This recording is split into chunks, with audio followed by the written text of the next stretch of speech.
number 3 10 years ago, was released today from the federal penitentiary after serving 11 years of a 10-to-life sentence. To this day, the $250,000 in gold bullion involved in the original crime has not been recovered. Police officials doubt the gold can be recovered, pointing out that should the gold be found by Pappas, the insurance company would have the first claim. $250,000 in gold, and this guy used to be a father. Hey, I'd sure like to meet this guy.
Look, I got something big on tap now. Remember my telling you about Victor Pappas? Guy used to be my partner?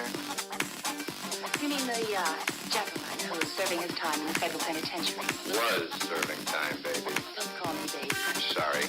Anyway, he got out today. Throwing a little party for him tomorrow night. So? So he's got $250,000 hidden away. I'm the boy that's gonna find out where. $250,000?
What are you turning so fast for? You know I read slow.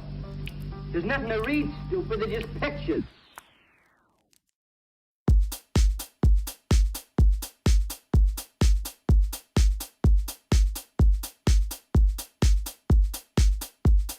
What a shame.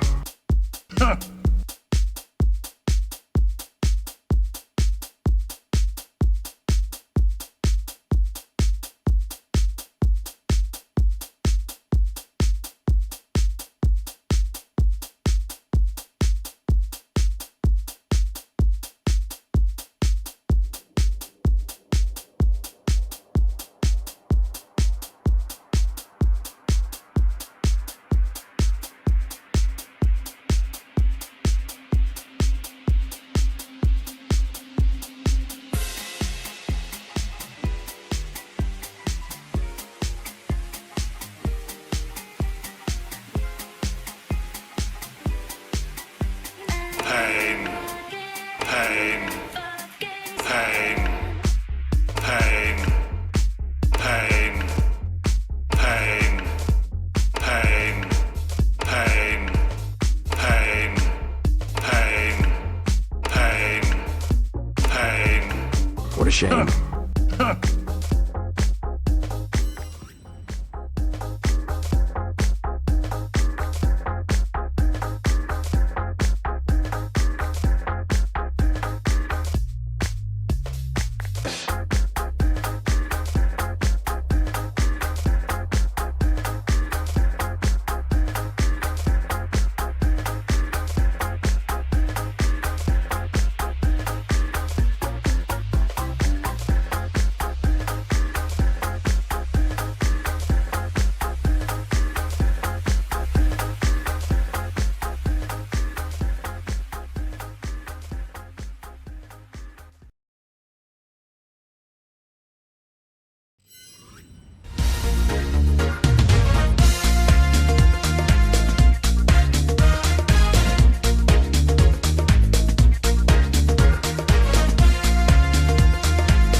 Good evening. Good evening, good evening, good evening, good evening, good evening, good evening, good evening, good evening, good evening, and welcome to Game Night on Saturday the 8th of February, and welcome to Stream Pupper as well, who has come to say hello to all of y'all. How's everybody doing? Hope you're having a wonderful weekend. Thank you very much to Stimpson's Angle for that lovely pack of Plinko to open us up with. Well done if you got some pennies and Shame. oh, not that one. Pain. If you didn't. Bad luck if you wiped out at the end there. Ape going for possibly what is a record in multiplying 0. What was it? Times 3, times 2, times 5, and then you're getting 10 and then wiping it out at the end. What a shame. What a shame indeed. Anyway, lovely to see you all. Hope you're keeping well, having a good weekend. How you doing? I had another park run this morning, a bit faster than last week, 25:42 today. So about a minute faster than last week and a minute slower still than the previous week. But it's still a bit of a quagmire out there. It's very muddy, just slowing you down. Just can't get any grip, otherwise you're going to go arse over tit, which might be funny for everyone watching, but less so for me. But yes, it's Data Leak. We've got Data Leak right now. It's been written by Quizzle83, our famous friend from what won that series of Only Connect that one time. And I can see we are joined by his Only Connect teammate here in the game, Samster, who didn't get the darts question wrong, which would have been a source of tremendous joy for me had he done so. But alas, he got there on the 179. So well done, Samster, and everyone else who got that one right. Hope you're having a nice weekend. As I said, I had a pie, had venison and pork pie with mashed potato and veg and gravy for dinner, and it was very delicious. Shall we show you off? So you're not gonna leave me alone, otherwise, are you? Look who it is, everybody! It is Stream Pupper. Yes, that's good to like. Hello, Stream Pupper. Hello, Dexter. That is your name. Did you know that means left? Yes, it does. Hello there, Alien Gaming. Alien Gaming Go 731. Thank you for that follow. Welcome on in. If you want to come play the game, you will need a universal controller. That applies to anybody who wants to come play the game tonight. Universal controller, which you can grab right there. Either play it in browser or download a standalone PC or Mac version as you find most comfortable. The dog new. Have you not seen him before, Sis? No, we have had him for a while. But he likes to show himself off. He doesn't bothers me until such a time as I've shown him off to everyone. And then he's got a new basket at the moment. I'm hoping he's going to go to sleep in it in a minute. Yes, sinister dog indeed. Lefty dog, so he is. He's very sinister, so he is. Let me say hello to all of y'all. Welcome to... shall I put the game screen back as well? Good evening and welcome to SJ, Stimson's Angle, Conrad, Black, AB, me, JR, Unvex, Colin, Mark, Lupine, Dragon, Shade, Proofs, Ryasu, Jerry. Good evening, Nando and Fluffy Bunes and CJ and Jogging, Silver Electron and Samster, Toot and Sooty Cat. Good evening to 8 Minky, Mantis and Dev, Malcolm Owen, Riff Raccoon, Vertex Shell, TVP, Curse Took, Optimat, Vegan Clapson Gamer, Zeus, Cola, and anyone else who is lurking, loitering, and lingering in the chat. You are most welcome to be here. Thank you so much for joining me for what promises to be a super fun edition of Game Night. Right, off you go now, back to your basket. We've had Plinko already from Simpsons Angle. We've got this pack of Data Leak from the famous Quizzle83, and coming up a little bit later on, we are going to be playing The Purge, courtesy of Fluffy Bunes. So I do hope you'll stick around for what promises to be a fun evening full of quiz. Starting with this game of Data Leak. It's been written by Quizzle. Simple format. The faster you answer, the more points you get. But of course, the longer you take, the more information you get. So, you know, it's that sort of thing. If you've not played before, you'll pick it up pretty quick. Play through the Universal Controller, as I mentioned already, which is right there, which you can go and download if you want a standalone version, or you can play it in browser if you prefer. Will you kindly go away? Thank you. Thank you, please. Thank you, please, and go away. Why are you so needy? Go to your bed. Do you want a Scooby snack? Okay. If I give you a Scooby snack, will you go away? Oh, look. Scooby snack. Oh, he tried to do a backflip to get it. Right, another 30 seconds, then we're going to lock this lobby and we're going to get on with the quiz. It's Data Leak. I proved this one myself, and it's looking pretty on point. Yeah, it's good. Well, it's just sort of like, you know, dog treats. So I've got like gravy bones and markies and other things. But I call them Scooby snacks, and he knows. And now I've said it, he's just turned around because he knows what a Scooby snack is. Do you want another one? There you go, in your basket. So yeah, see, he knows that word. And now he's not going to leave me alone. I was hoping it would make him go away, but I think he's just going to hang around even more, be even more of a nuisance. NPCS is the code. Last 10 seconds to come do it before we get on with the quiz. No, it's, well, it might be, but not at the farm shop I go to, Prudes. Unfortunately not, but that's what we call them. He is, and he's just sat there now, very politely, got half a foot in the air like that. He puts his paw up when he wants something, because he knows he knows how to do high five. So he just thinks, if I do a high five, I'll get stuff. Anyway, I think that's long enough. It's time to play Data Leak. It's been written by Quizzle and proofed by me. We're sure to have a lot of fun. Good luck to you all. Let's lock the lobby. As I explained briefly earlier on, those are the rules of how to play. Solve the puzzles as quick quickly as you can. Clues are revealed every 10 seconds. The fewer clues you need, the more points you win. Simple as that. Get the answer wrong and you will be frozen out for 8 seconds. Some puzzles, I'm thinking specifically in round 4, may require your spelling to be exact. Okay? That actually only applies in round 4, so I'll remind you about it as and when we get there. Up until then, there is an 81% spelling threshold on here. What that means if a word is 5 letters long and you get 4 of them right, it marks it as 80%, will mark it as incorrect. But if there are like mini typos on longer words, you should get through. We found out that's the tolerance that is probably the best for this game. So those are the rules, very simple. There's only that lockout penalty and then you get to come back in afterwards. So if you think you've got half an idea, sometimes it is worth a guess, even if it's only a sort of a wing and a prayer. You never know, it might be right. So keep pressing and guessing is the name of the game. That's how to play, and I think we should go to round number 1. As always, round 1 is called...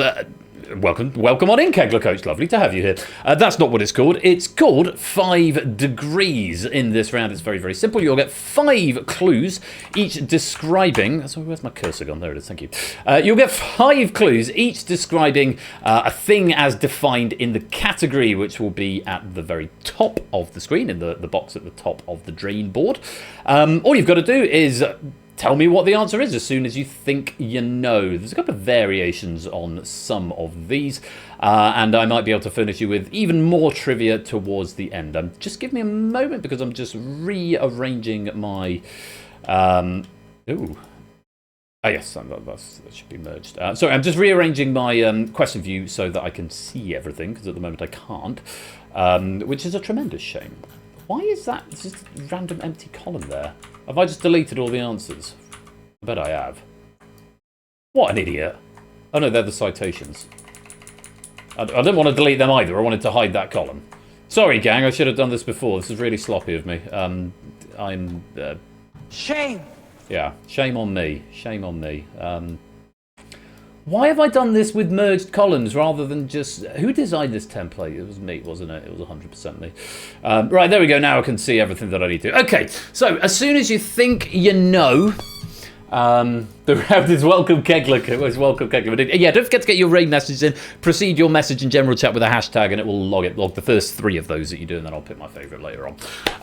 So yes, buzz or type in the answer as soon as you think you know. The sooner you answer, the more points you get. Good luck to you all. Let's take a look at our first puzzle, and we are looking for Anamanamanal. For 5, this animal gave the US mobster Murray Humphreys his nickname. Strong start, a couple of people getting it nice and early. Very well done. For 4, the King Abdulaziz Festival features a beauty pageant for this animal. For 3, it shares its name with a British plane heavily used during World War I.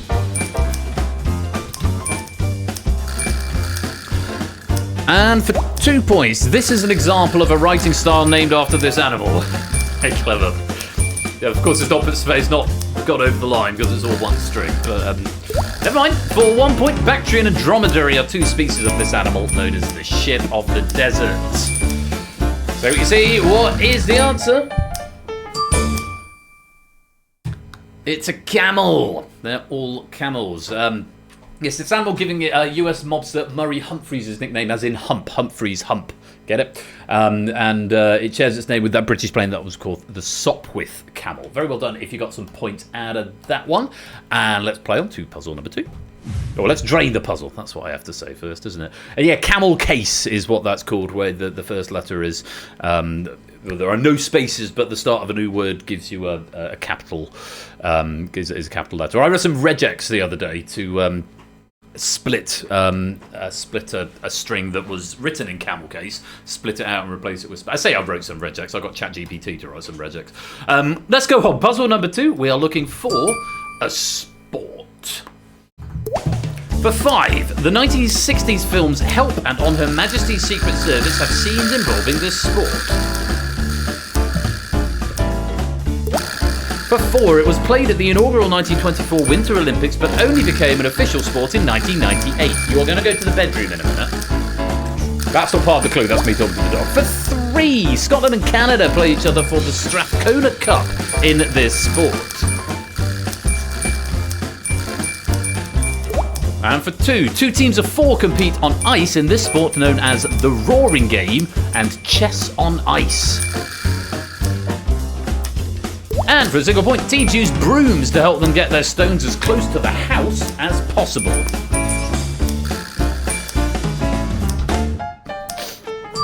It's curling! Of course it is. I'm reminded of that Alan Davis stand-up sketch from some of his early work when he's going on about the Winter Olympics is all showing sports that no one plays. What's the curling? It's just domestic chores, isn't it? There's the guy with the broom, like that. There's the one who lobbed it out at the end, yelling at us, he's just shouting at them. So one of them will flip out one day and say, well, bloody do it yourself then. I never get a go lobbing it out, do I? I'm always down here doing the sweeping. Which I thought was funny when I was 12. Yeah, curling is. I know nothing about curling, but apparently it's quite good. Other than the target is called the house. Okay, you're going to have to go to the bedroom because you're being a nuisance. Which I'll take you to in a minute. But first, we need to drain that puzzle. Go on to puzzle number 3, and we are looking for an actress. No, that wasn't QI, that was Alan Davis's early stand-up, not the same thing. For 5, one of her earliest appearances was in the music video for The Offspring's She's Got Issues. For 4, she is named after a male character in a 1961 J.D. Salinger novella. 2, the first to break cover, Mark Right Behind. For 3, alongside guitarist M. Ward, she provides the vocals for musical duo She and Him. And for 2, her sister Emily is also an actress, known for playing the title character in crime procedural Bones.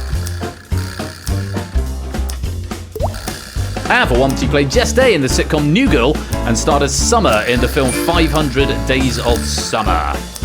Also Dan, welcome on into the game, and that is time. Zoe Deschanel is the name, or however you pronounce it. It looks a bit like Zooey to me. Zooey Deschanel. Yeah, so do you reckon her name was at one point was just Zoe Chanel? And it's like Simon Le Bon, and she's affected the day in front of it. Zoe Deschanel is the correct answer. Well done. If you've got some points, let's drain that puzzle. And move right on to puzzle number 4. Take hint of the bit in parentheses, or not parentheses, I think they're in square brackets actually, because for puzzle number 4, we are looking for a number you must answer in digits. For 5, it is how many people have held the title Dalai Lama? Oh, Inca is not wasting any time there, neither is Shapes. Very well done for 5. For 4, it is the number of points Woodrow Wilson proposed for peace following World War I.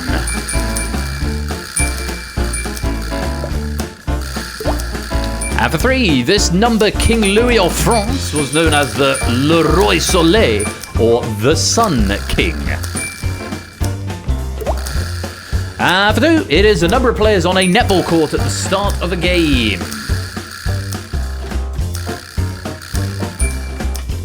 And for a single point, it is the number of days in a fortnight, or 2 weeks, if you're not British.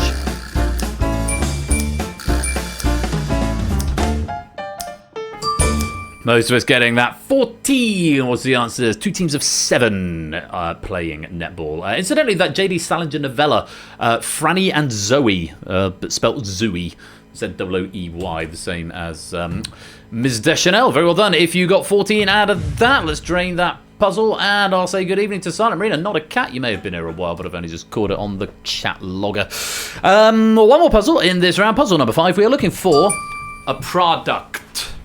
For 5, the root family of Terre Haute in Indiana, apologies for that pronunciation if it's wrong, helped create part of its iconic look. For 4, Asa Griggs Candler bought the recipe for this product in 1887. I cannot see. For 3, that recipe is a closely guarded secret, including the flavouring known as Merchandise 7X. God, it's like we're starting an episode of the Powerpuff Girls.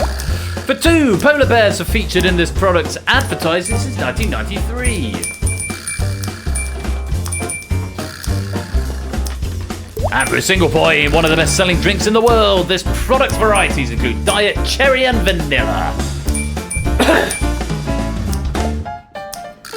No, Marcini just denying us that sea of green. It's Coca-Cola, of course it is. Also accepted Coke, or just with or without the hyphen. One of the Powerpuff Girls was a popular cartoon in the late 90s and early noughties where Professor I can't remember his name, but he invented the Powerpuff Girls using a combination of sugar, spice, and everything nice, and then accidentally spilled Chemical X into it. And thus the Powerpuff Girls were born. So the Root family of Terre Haute in Indiana created the Contour Coca-Cola bottle, that iconic Coca-Cola bottle look. Asa Griggs Candler brought the recipe from Dr. John Pemberton, who was the inventor. It was about 80% cocaine then. It may not be 80%, I can't back that up, but there were a lot of drugs in it. And a note here from Quizzle, which I find quite charming. Polar bears are featured in this product's advertising since 1993. He's just said, less polar bear, more cola bear. Am I right? Very good. Puzzle Dan, welcome to the stream. Let's drain that puzzle. Let's have a look at the scores, because that is the end of round one. I'm going to take this opportunity, once we check the scores, to move Sir to next door, because he's being a pest tonight. Shapes has the lead with 20. Got Inca, Mark, Toot all in second with 18. Sam has got 17. We've got Zeus with 15. AB, me and Malcolm on 14. Flyboy, Jerry, JR, Nando, Ralph, and Riaz, and Silver Electron all on 13. Big tie there. Ape, Composure, Fluffy Bunny have got 12. CJ, Cola, Mr. Goldstone, Opsy, and Toucan have got 11. Vets on 10. Apodo and Silent Marine on 9. Topper's got 8. Colin, Dragon, Stimson's Angler on 7. Kegler, Proogs, Pyro, Shell have got 6. Nebula's got 4. Conrad Let's got 3. Chilled Puzzle's got 2, and Liquid Marcini has got 1. I am going to remove Sir, and I will be back very shortly for round 2. Right, you're going to that bed because you are being a pest. Onto your bed. Stay there. I'm hoping he's going to stay there. I guess we'll find out. Problem is I have to keep that door closed because I like to vape in here and it sets off the smoke alarms if I don't. Anyway, very well done. Everyone getting some points out of that. Let's go on to round number 2. Tis the content filter, friendos. Round 2 is the content filter. It's very similar to round 1 in many ways. Wrap text, please, thank you. Very similar in that you'll get 5 clues, all connecting a thing together. In round 1, they tend to be continuous prose, whereas round 2, it's more to do with things that are all associated with a thing. So you might have chapter titles that are all contained in what book, or you might have albums that were all released by which artists, things like that. Quizzles come up with some much more creative ones than the ones I've just come up with off the top of my head there. Although I think they're also perfectly valid in their own way. But anyway, I'll leave it to Quizzle. Round number 2, and we're starting with tourist attractions in what country? For 5, Larnac Castle.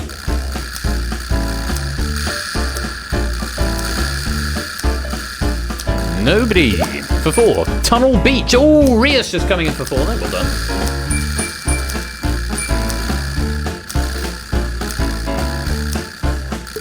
And for 3, Sky Tower.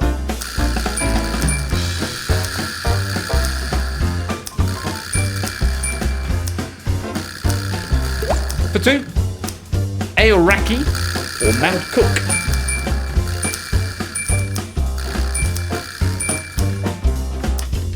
And for 1, Wakarawarawa, the living Maori village. It's New Zealand. Very well done. I've got hashtag make Ben say things in the extra trivia for this one. But I looked at it ahead of time and I wrote down a phonetic pronunciation. But I didn't hear the ping. I didn't hear the drip sound, so I didn't say it in time. It made it look like I was stumbling over it. New Zealand is very low on the planet, so to speak, just off the coast of Australia. I'm going to stop trying to do that accent. The Sky Tower, incidentally, Auckland's Sky Tower was the tallest structure in the Southern Hemisphere until being overtaken by Thamrin 9's Autograph Tower in 2020.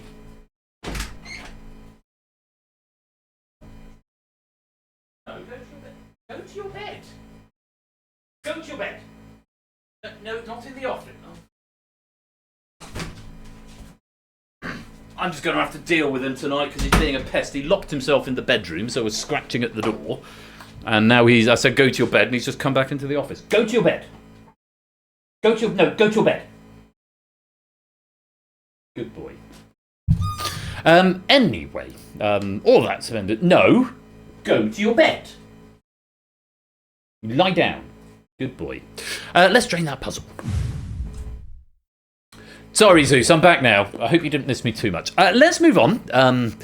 Dog discipline notwithstanding. To puzzle number 2. We are looking for, this is clever this, shared word in song titles. For 5, Drake's Fever.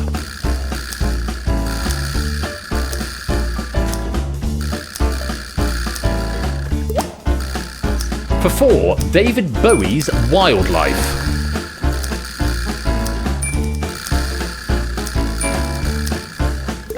For 3, Katy Perry's Dream.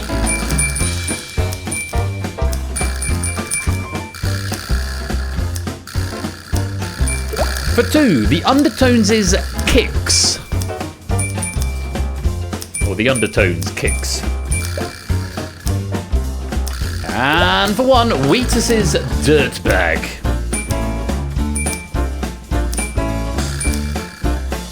Clive, welcome to the stream, I do. Hope you're well. They're all teenage things is what they are. So note here from Quizzle, this probably gets really easy at this point. He's saying that on the clue 3, Teenage Dreams is the point where I would have got it. Because it turns out there are 3 very well-known songs that begin teenage and no others. There's one other you could have had, actually. I was just thinking about it now. You got Teenage Life by Daz Sampson, which was a Eurovision thing. It's the only thing I know about Eurovision. Teenage Life by Daz Sampson. I want to say 2005, because I know my roommate at university he was reading performing arts, and he recut a video with him and his colleagues doing this as part of an assessment. I really enjoyed Daz Sampson's Teenage Life. Yeah, Ben did a Eurovision reference. Yes, the universe is about to implode. We're about to open a portal. But that's the only other one I could think of. Yeah, you could have had Daz Sampson's Life. Would have been another one to get in there. But there we go. Very well done. Let's drain that puzzle. 2004. Thank you, Razor. I hope you're not Googling this. You shouldn't be Googling during live play.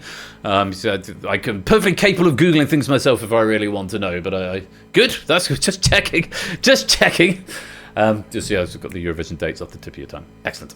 Let's move right along to puzzle number 3. We are looking for lines in what film? For 5, don't let that crybaby back in here.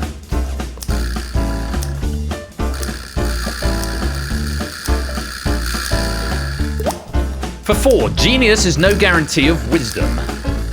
Oh, that's a great line. As a first soul from Shapes, well done. For 3, the chances are near 0.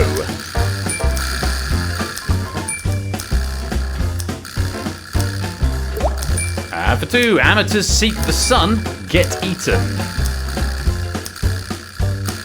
This one proving challenging for a lot of us. For a single point, I hope most of us get it here. Now I am become death, the destroyer of worlds. There we go.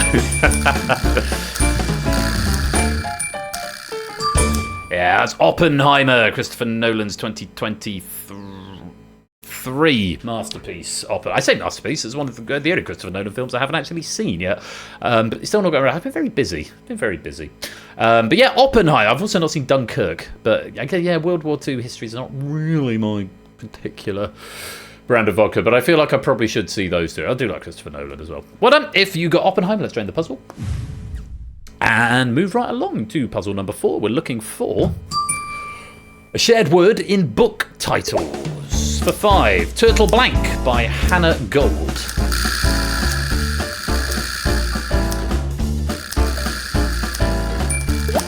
And for 4, Gabriel's Blank by William Boyd.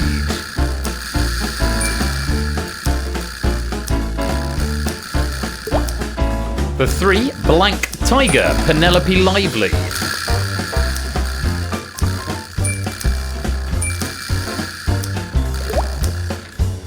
Goodnight Blank, Margaret Wise Brown.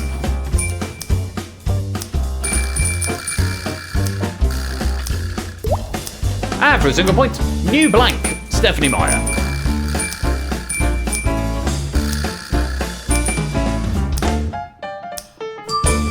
They're all moons. Turtle Moon, Gabriel's Moon, Moon Tiger, Goodnight Moon, and New Moon. That one, what's in the Twilight series, I believe. Very well done. Let's drain that puzzle. One more in round 2.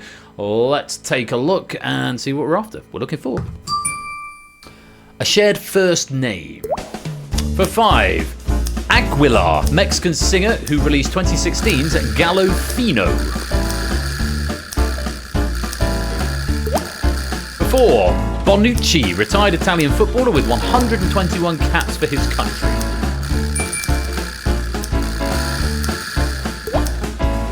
For 3, Fibonacci, Italian mathematician with a namesake number sequence. For 2, Da Vinci, Italian artist famous for Vitruvian Man and The Last Supper. And for a single, DiCaprio, US actor with roles in Titanic, Inception and The Revenant. Inception, of course, being another Christopher Nolan film. That's Leonardo, or Leonardo if you prefer. Leonardo dreams. Leonardo dreams of his flying machine by Eric Whittaker. Lives rent-free in my brain. If anyone is into a little bit of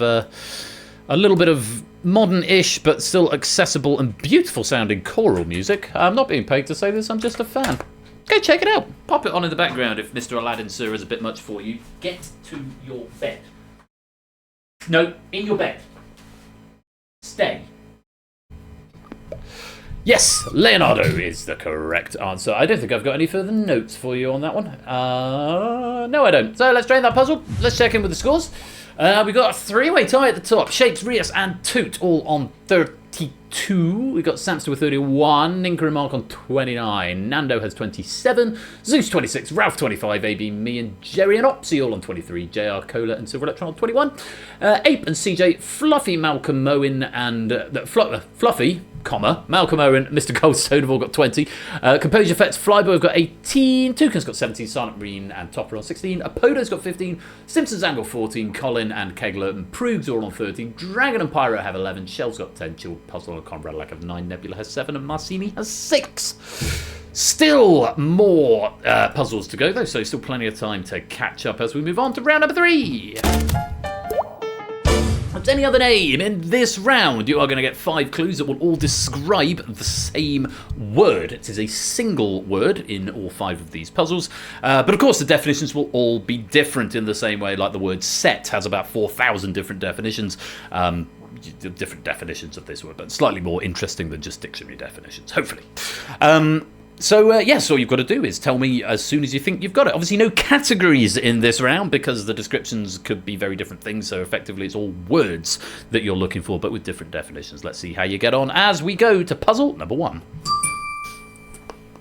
For 5, 1992 UK Top 40 hit for R.E.M.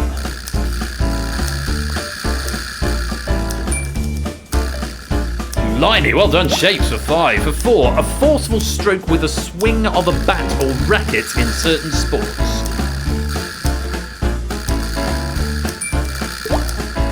And for 3, 2011 Ryan Gosling film based on a James Sallis novel. And for 2, Google file hosting service that encompasses docs, sheets, etc. And for a single point, what the D stands for on the transmission in an automatic car. Well done, Marcini, picking up 4 there. Nicely done. That's drive. They all mean drive. So yeah, drive, the REM here. I have to say it's not one I've come across personally, but yes, you drive in golf in particular. You do a drive at the beginning of the when you're teeing off. Drive, the Ryan Gosling film. Google Drive, and drive is what D stands for on automatic transmission in a car. Well done if you've got some points there. Let's drain the puzzle and move ourselves right along to puzzle number 2. We are looking for not looking for anything because there's no category. Let's just jump in. Puzzle number 2 for 5. 1992 UK Top 40 hit for Mike Oldfield. Oh, Shapes! Goodness me. Another 5 right off the bat. For 4, Hervé Villechaize, a character in TV series Fantasy Island. Hervé Villechaize? Not sure. For 3, an outdoor military pageant performed as entertainment.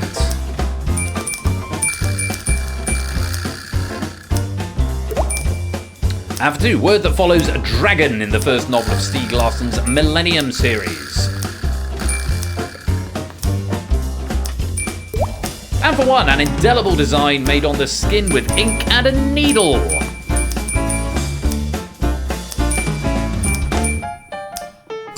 Those are all tattoo. They're all examples of tattoo. Hervé Villechaize also played Knick-Knack, who was Scaramanga's henchman in The Man with the Golden Gun. And this is always worth remembering in quiz. Hervé Villechaize played Knick-Knack, who was the henchman of Scaramanga in The Man with the Golden Gun. And a message from our sponsor, TVBA Podcast. Drive was a guess on mine on number 4. It didn't even happen to me that it would be correct so fast. Hey, sometimes Shocked face. Shocked face indeed. Thank you for the 100 bits, TVP.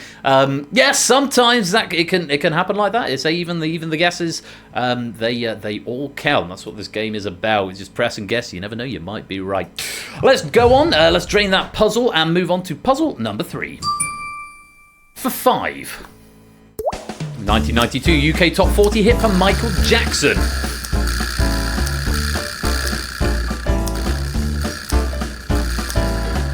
Shakes denied a 5 on this one.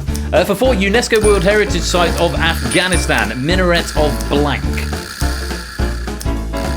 Shakes denied a 4 as well. For 3, an improvised performance by a group of musicians. And a message from our sponsor, JR Plays Games 22. Thank you for the 100 bits. For 2, a build-up or a congested area of traffic.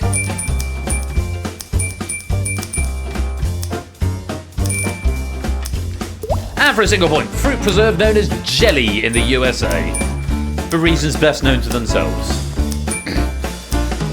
Hey, we got our first sea of green, lovely to see. That's jam. There's an old joke on How I Met Your Mother. What's the difference between jam and peanut butter? I'm not going to tell you the punchline.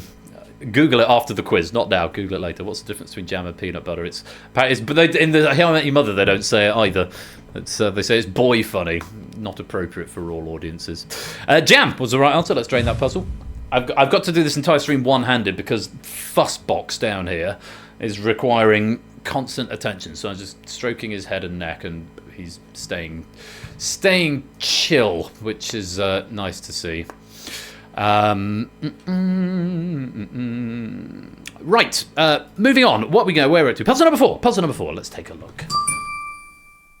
For 5. 1992 UK Top 40 hit for Seal. These are all one word, so it's not going to be Kiss from a Rose. I can tell you that for nothing. It's the only Seal track I know. For 4, first name of actress who played Ina Sharples in Coronation Street.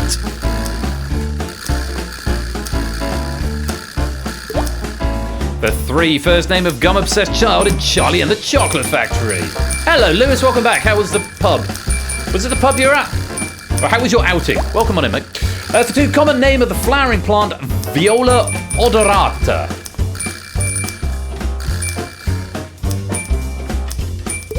And for 1, the colour seen on the inside of a rainbow opposite red at its top.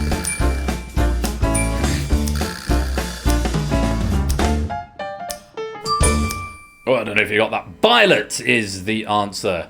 Nearly answered Veruca, but that's not going to be fair. Can you imagine?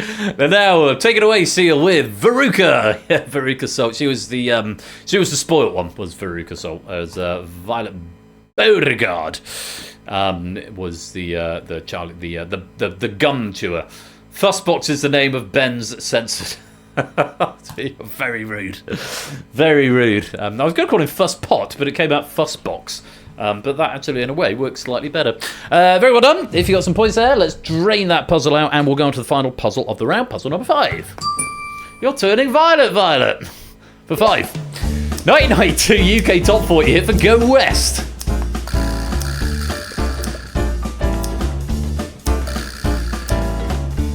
And for 4, 1910 silent comedy movie directed by D.W. Griffith.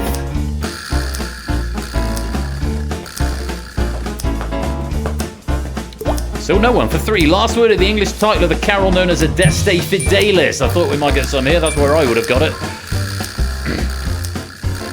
I assume if I'm getting it, other people will also have got it by that point. Old blank geezer in Yellowstone National Park is your clue for 2. And for one flavour of the month, an honest player or a non-traitor on the TV show The Traitors.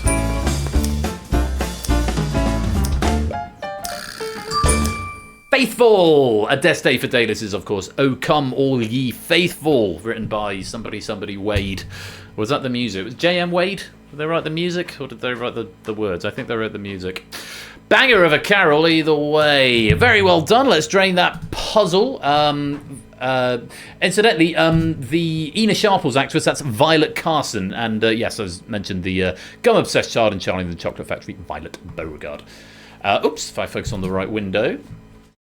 Oh, if I open the right profile on the stream deck, what am I trying to do there? I'm trying to do an emergency stop on the face-off profile. I'm going to blame the dog.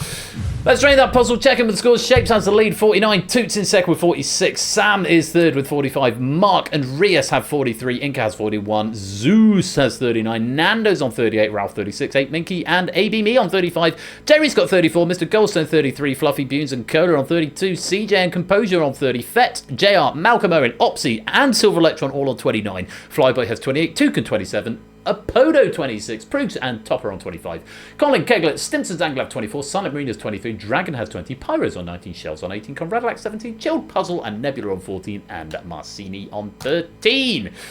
If in doubt, blame the dog. And hashtag I'm going to blame the dog. I like that. Joyful and triumphant. I like that. Seals top 10 hit for Rico. Okay, so I had 4 ring messages just come in and I like them all. I like them all a lot. So let's get some highlights on there. And we'll move on to round number 4.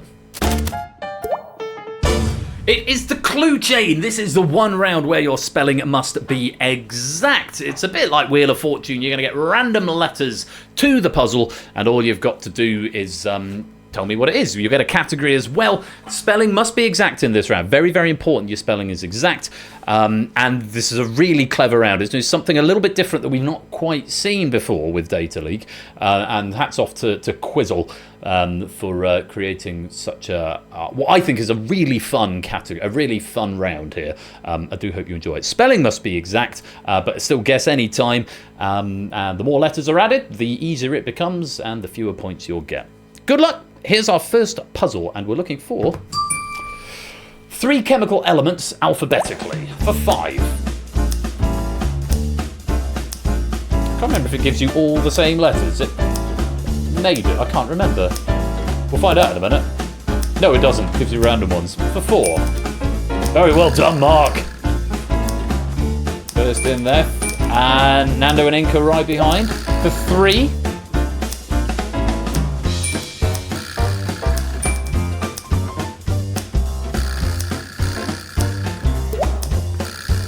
For 2, we safely say the last one is sodium, so we can use that to work it out.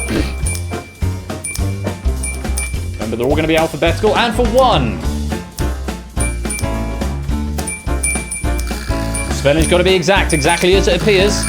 Somethingium, sodium, spoilerium, silicon, silver, and sodium.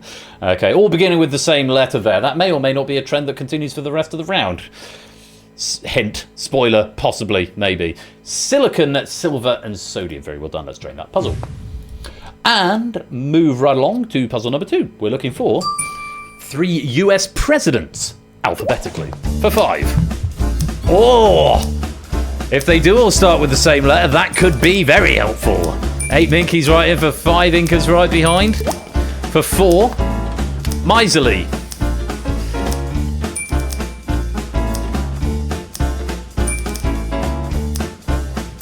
And for 3.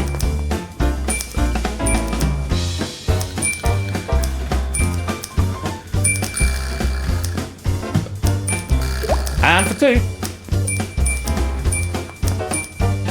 This quiz stuff is easy. My annual leave from radio. What? And for 1.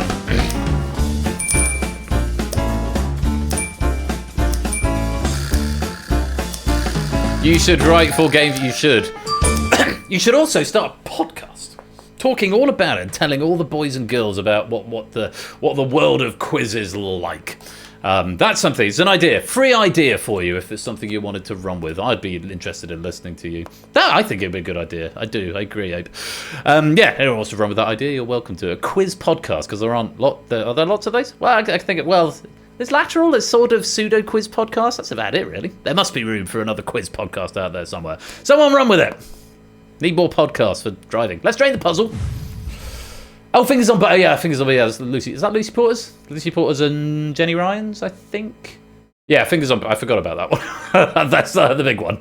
Yeah, Lucy Porter and Jenny. Okay, well that's 2. Lateral, Fingers on Buzzers, and something else. I don't know. Let's go on. Let's go on. So let's go I'm going to come up with another $1 million idea in a minute. A podcast. There's one. Puzzle number 3. Ben only wants Mel to talk about. That is demonstrably untrue. I resent that. That's libelous and slanderous. And I will see you in court. Puzzle number 3. We're looking for 3 Best Picture Oscar winners alphabetically. Yes, we started with Lateral. For 5. We have got a first letter there. Not much more information. For 4, we've got all 3 first letters. They all begin with P.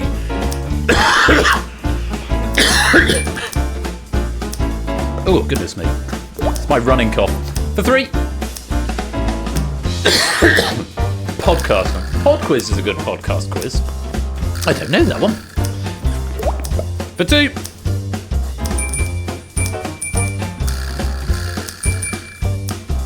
More P. Yes, indeed. And for 1.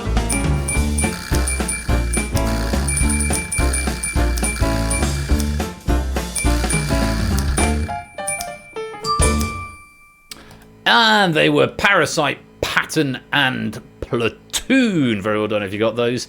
Of which I've seen exactly 0 to my eternal shame.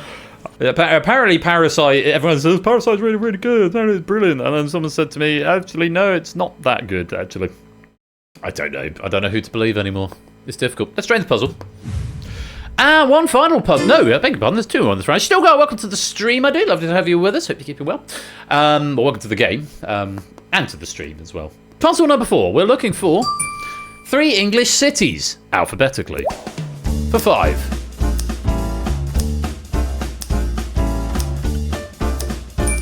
Oh, well done, Nando. I was looking at that thinking if anyone's going to work it out from the 5th clue, from the 3rd clue, and then work backwards. Inca doing the same. Shapes is there now as well for 4. And for 3, there's a first letter for you.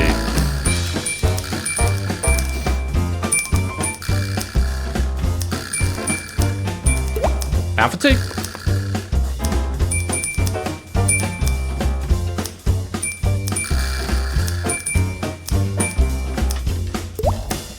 And for 1.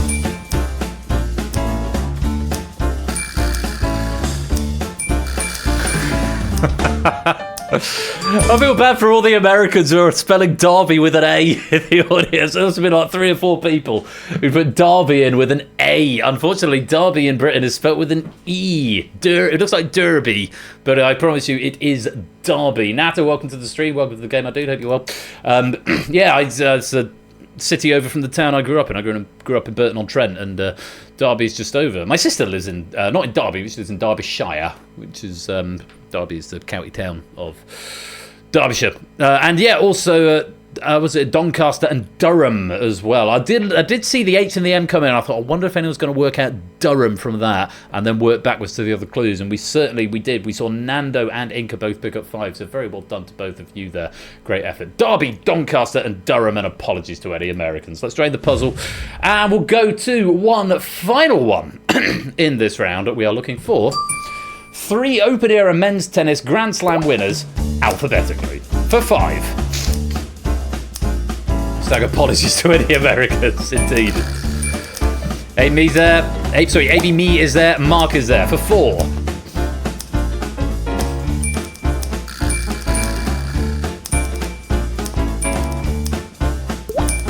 Three.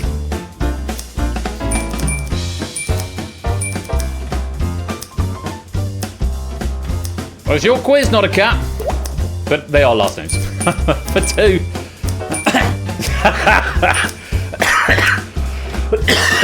Absolute scene to Mark beating shapes to a tennis question. First time that's happened. For 1. I think that last one was probably the trickiest one there. What's revealed at the 2-pointer? Well done if you got these. Agassi, Alcaraz and Ash. Not our Ash, but different Ash. Ash with an E on the end. Agassi, Alcaraz, and Ash. They're all tennisists.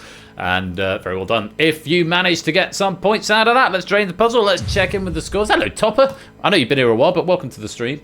Asher, Asher the Basher. Not our Ash. So this is not our Ash. Indeed, that's a good raid message. Not our Ash. E by Ash. Indeed. Shapes has the lead with 65. Sam's in second with 62. Inca and Tutar tied up in third with 61. Mark has 60. Nando has 58. Rias is on 52. Zeus is on 50. Ape and Ralph are on 49. ABM's on 48. Fluffy and Mr. Goldstone, a.k.a. Clive, are on 43. Composure and KK, a.k.a. Cola, are on 42. I think Composure is jogging as well. Jerry's on 41. Apodo's got 38. CJ 37, Opsy 36, Colin and Fetz and Flyboy are on 35, JR and Malcolm and Silver Electron and Topper and Toucan all have 34, Proogs has 32, Kegler's on 30, Stimson's got 29, Dragon's got 25, Silent Marine's on 24, Pyro's got 23, Shell's on 20, Chill, Puzzle, Conradlac and Nebula are on 19, Marcini's got 15, Stilgar's got 1 and Nat is yet to score, but he has only just joined the game. Bash! Welcome to the stream as well. Let's drain that puzzle. No, we drained the puzzle. What are we doing? One more round. Final round already. Goodness me. It's almost like we're running on time. What is happening? Round 5. It's all a blur. Indeed, it is all a blur to me. Go to your bed. I've been stroking you for the last 25 minutes non-stop. No, don't step in it and then step out again. Lie down. Lie down. Lie down. Stare at me blinking like butter wouldn't melt, you stupid animal. Why are you so dumb? Why do you no follow instruction? Now he's putting his chin up at me and going, scratch me, scratch me. Go to bed. Go to your bed. Oh, I can't stay mad at you. I'll just keep scratching you. Anyway, it's a picture round. Picture's going to gradually become less pixelated. Fewer pixelated? Less pixelated. And all you've got to do is tell me what we're after. You get a category as always. At the 2-point mark, you'll also get a cryptic clue to help you out if you haven't got there yet. And there's an extra clue within the clue if you can work that out as well. Tadaru, welcome to the street. Great to have you here. Less versus... I know it's less in that case, but it's fun to overcorrect. Right, here we go. It's all a blur. Puzzle number 1. We're looking for... Focus on the right window. Actor. For 5.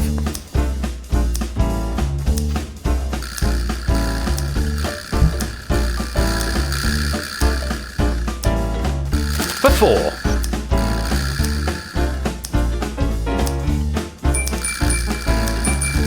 Couple coming in now. For 3.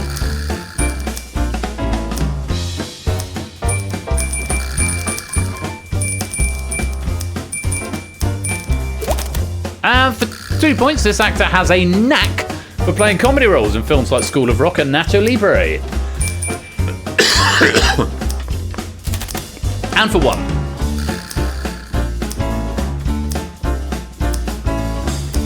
Squint your eye technique kindly comes in handy. It can be an effective technique in this round. If you just squint slightly and sort of slightly mess with your eyes, you can sometimes get it a little bit crisper, which you can take that for free. Also, because I've got it on 4 different screens at the moment. I've got the game, the broadcast output there. I've got my monitor here, I've got the inspector view there, and I've got OBS there. So I've got it in 4 different places, and they're all slightly different sizes. So it's like looking at which one is going to be the best idea. Anyway, it's Jack Black. So this actor has a knack. It's Jack Black. So keep an eye out for the capitalised word in the clue, because it may be an extra clue if you're into your rhymes. Let's drain that puzzle. And flick the telly off. With a more subtle flicker. It's not quite as dramatic as it used to be. On to the next, puzzle number 2. We're looking for a film for 5.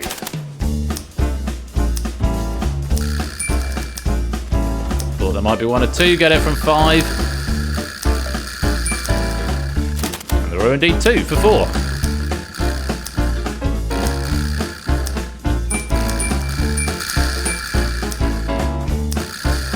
For 3.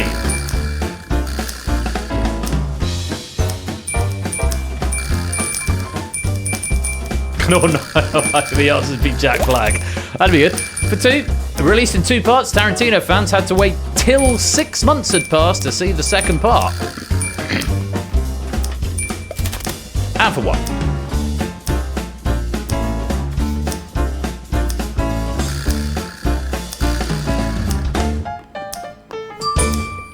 Kill Bill is the answer. Specifically, it's Kill Bill Volume 1.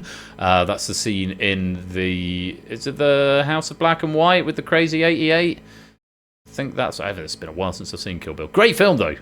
Great film. And yes, I had to wait till 6 months till Kill Bill. Very well done. If you've got some points, let's drain the puzzle. Well, it wasn't very nice. It was a bad... Well, it's a Tarantino film. He makes exploitation films, doesn't he? So no one in any Tarantino film is ever particularly nice, are they? There's not really a word one associates with it. But yes, Rip Bill, indeed. Shapes has the lead. Sam's in second with a very nice 69. Toots in third with 68. Look at this. 69, 68, 67, 66, 66. 1, 2, 3, 4, 5 players all in contention for, well, any medal, really. But silver and bronze looks like they're where they're at the moment. Shapes currently with a 3-point advantage, but all of that could change. We've still got 3 puzzles to go. Let's go to the next one. And we're looking for a character. For 5.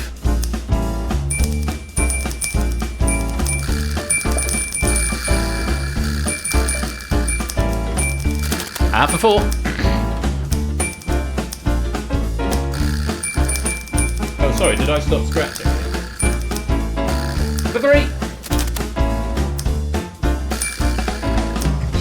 Quest is live, Mark. Quest is live.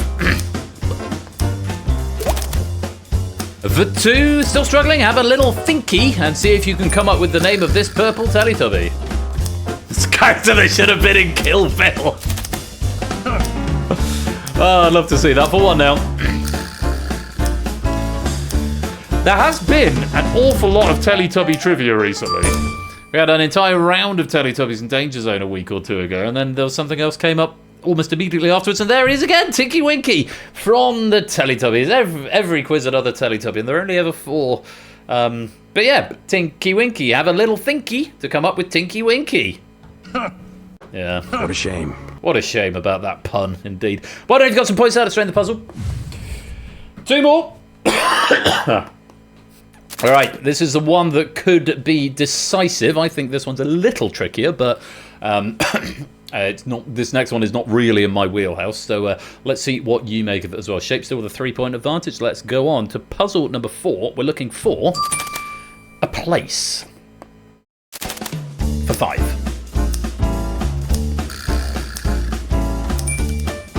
Oh, wow, Jerry and Inca both picking up 5 there. Very well played. For 4. Still go. Welcome to the stream. Nice to have you here. No, I'll keep patting you in a minute. I need to click a button. For 3.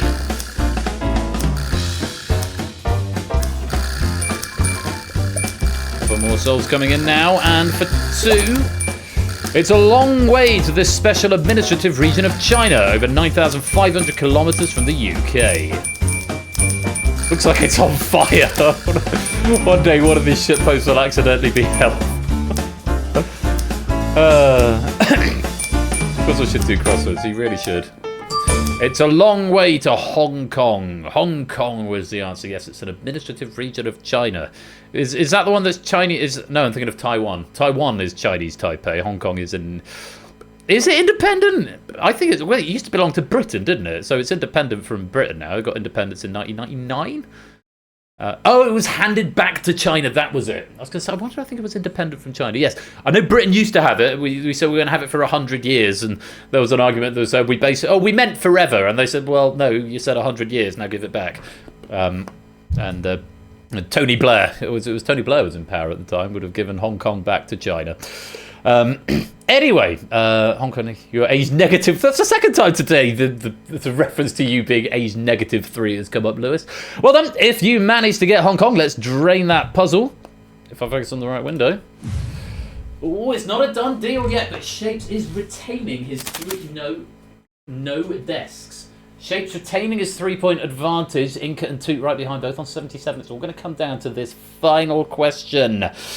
Good luck to you all. Puzzle number 5. We are looking for a brand. For 5. Toot's got there for 5. He takes the lead. Pressure on Shapes.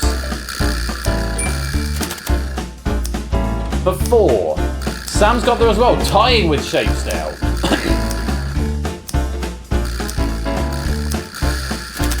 For for 3. Shapes needs to get there now to take the win. And he's done so, he's done it, he's just hung on by a point for 2. Less chewy than rubber, this gum brand is produced by Wrigley. Stop going under my desk. And for 1. Oh, it was close at the end. Shapes giving himself a little panic there, but he did manage to come through in the end. It's Hubba Bubba. I was never allowed that as a child. So not having chewing gum. Apparently chewing gum stuff. That's my impression of my mum, by the way. Totally chewing gum is not good for you as a child. So I never had it. It always looked so delicious. So, there we go. Right, let's drain the final puzzle. Check out the final scores. We've got a time bronze. Inca and Sam both taking that bronze with 80 points apiece. Just 2 points ahead. Takes the silver with 82. But he's been leading for a lot of the game. It came pretty close at the end, but he's just managed to hang on to that 1 point lead with 83. Our gold medalist in Data League tonight is Shapes.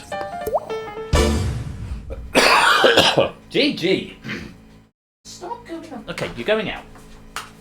Get out. Get out and stay out. Should have just done that before, shouldn't I?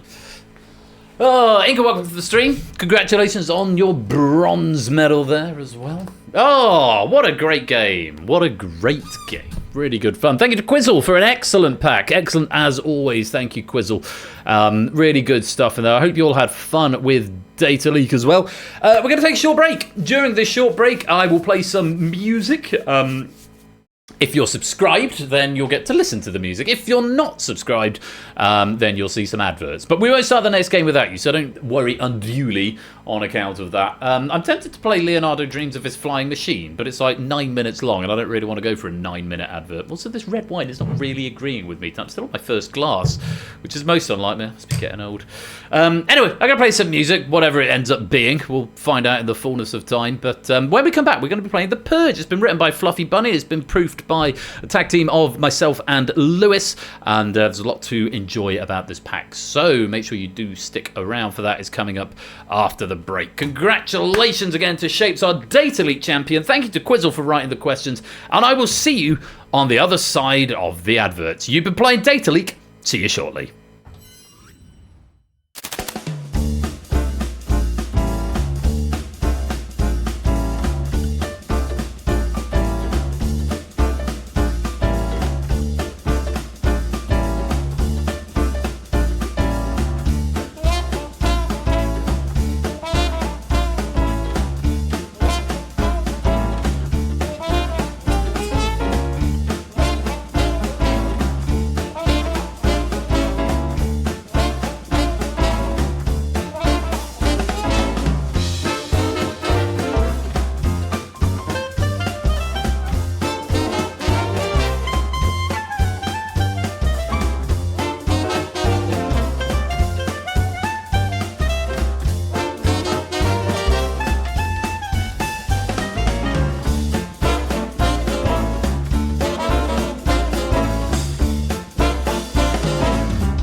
Sorry, I got distracted by something. Then let's have some electro swing. I've decided electro swing, otherwise this is going to get muted. I'll put some bonus pennies up as well. When we return, we are going to be playing The Purge, as written by Fluffy Bunny. A lot to like about it. And yeah, I think you'd be mad to miss it. Adverts coming up for those not subscribed. Electro swing for the rest of you. But take this opportunity to get some more drinks, get some more snacks, go stretch your legs. We'll be back in about 5 minutes' time, and I hope to see you here. Don't touch that dial. We'll be right back.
Right, how are we all doing?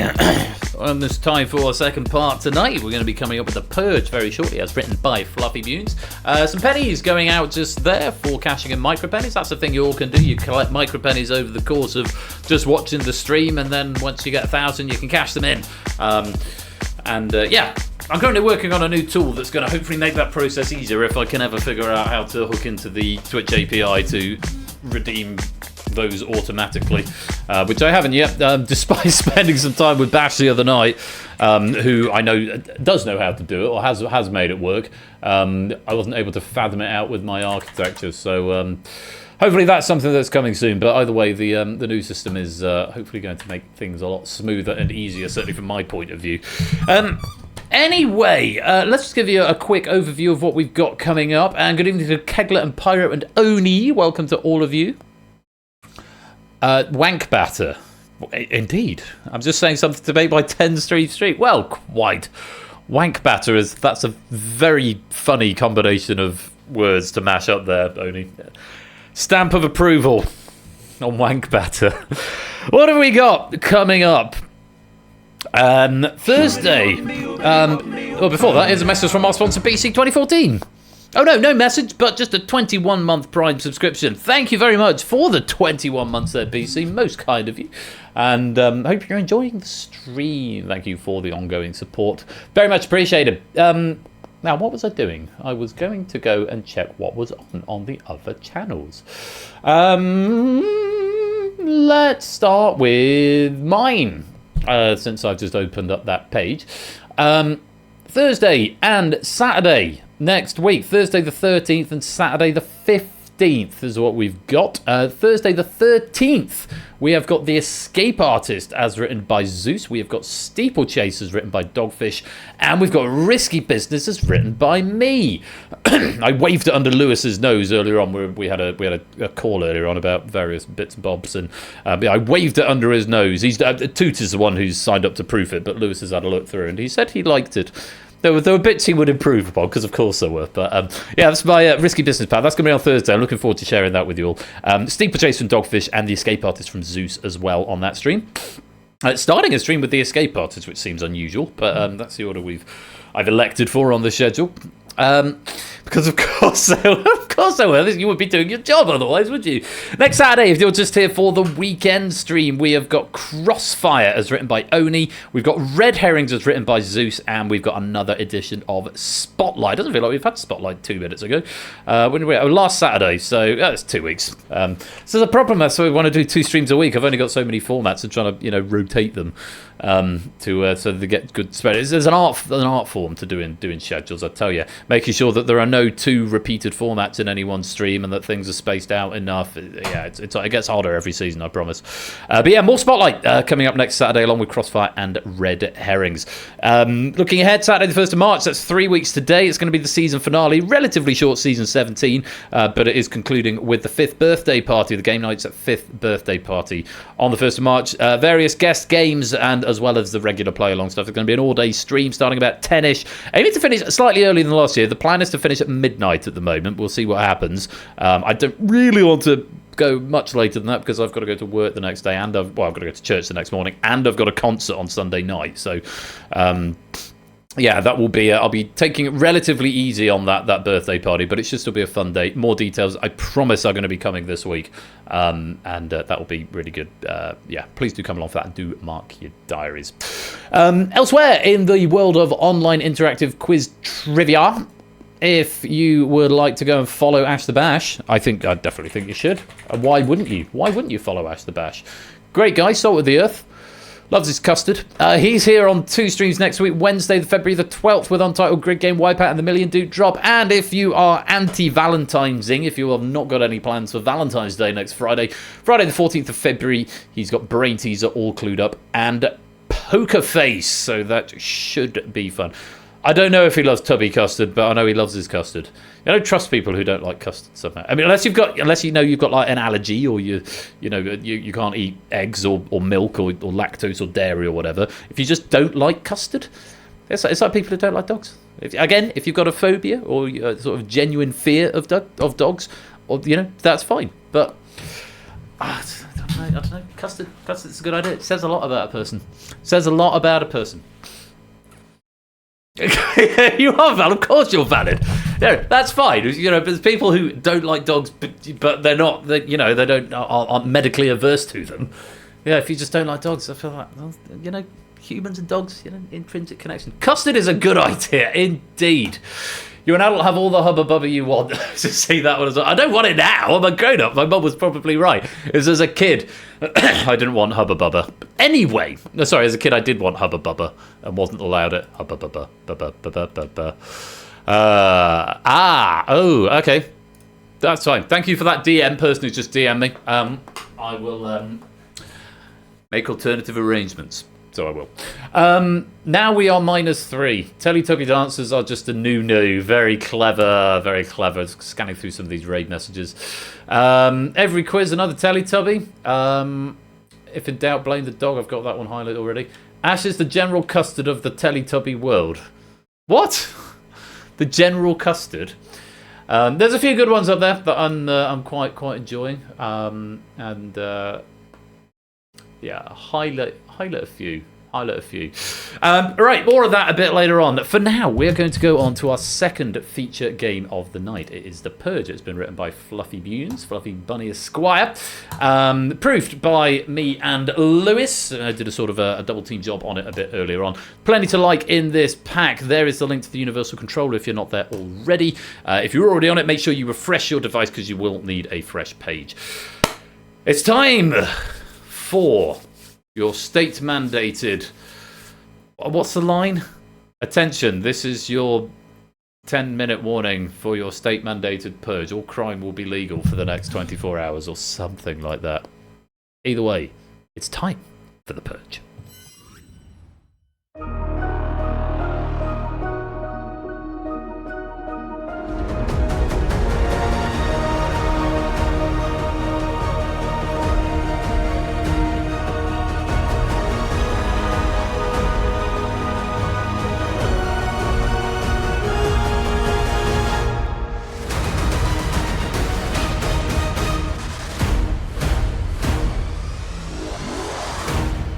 Welcome to the second part of this evening's game night, where it's time for the Purge. VBLF is the code.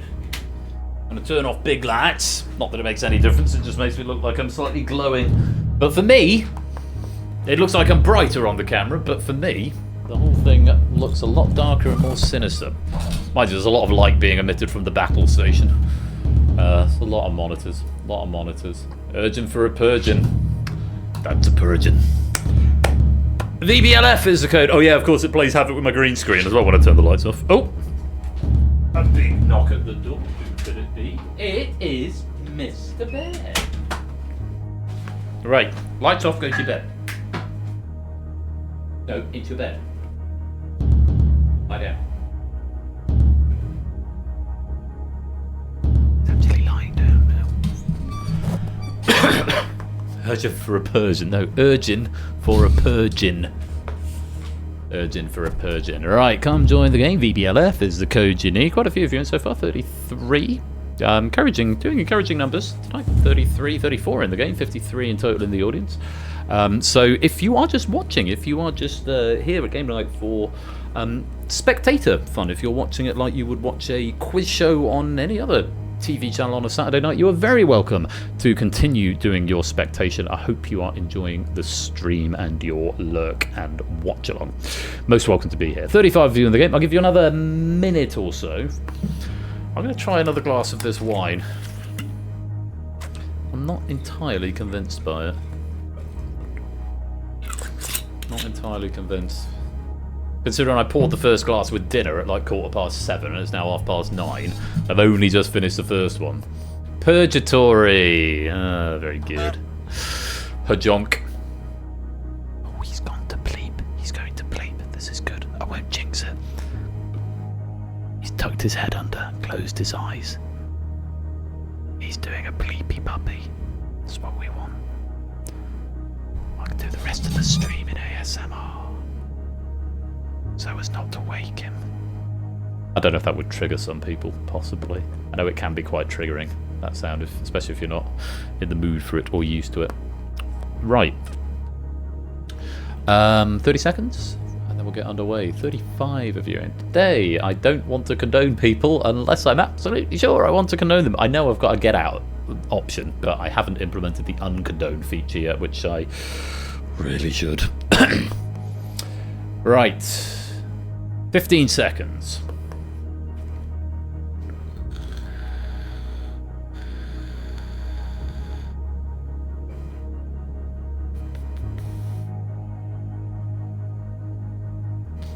And 5, 4, 3, 2, 1. Oh! Oh, was that Silent Marine joining in the nick of time? Welcome. You make it 36. That's a good number. Good number of players. Oh, and I've just had someone else join the lobby, so I will wait for them to validate because it looks like a first-time person.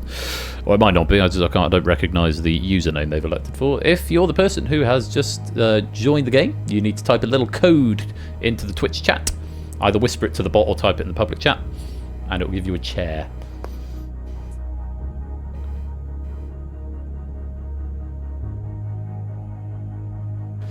Little code you need to type in. There you go. Will WC, welcome. First time chatter, first time player. You are most welcome to be here.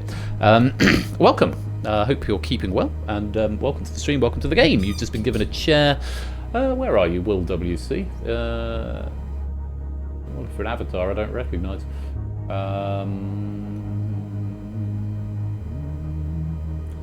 There you are, next to Puzzle Dan.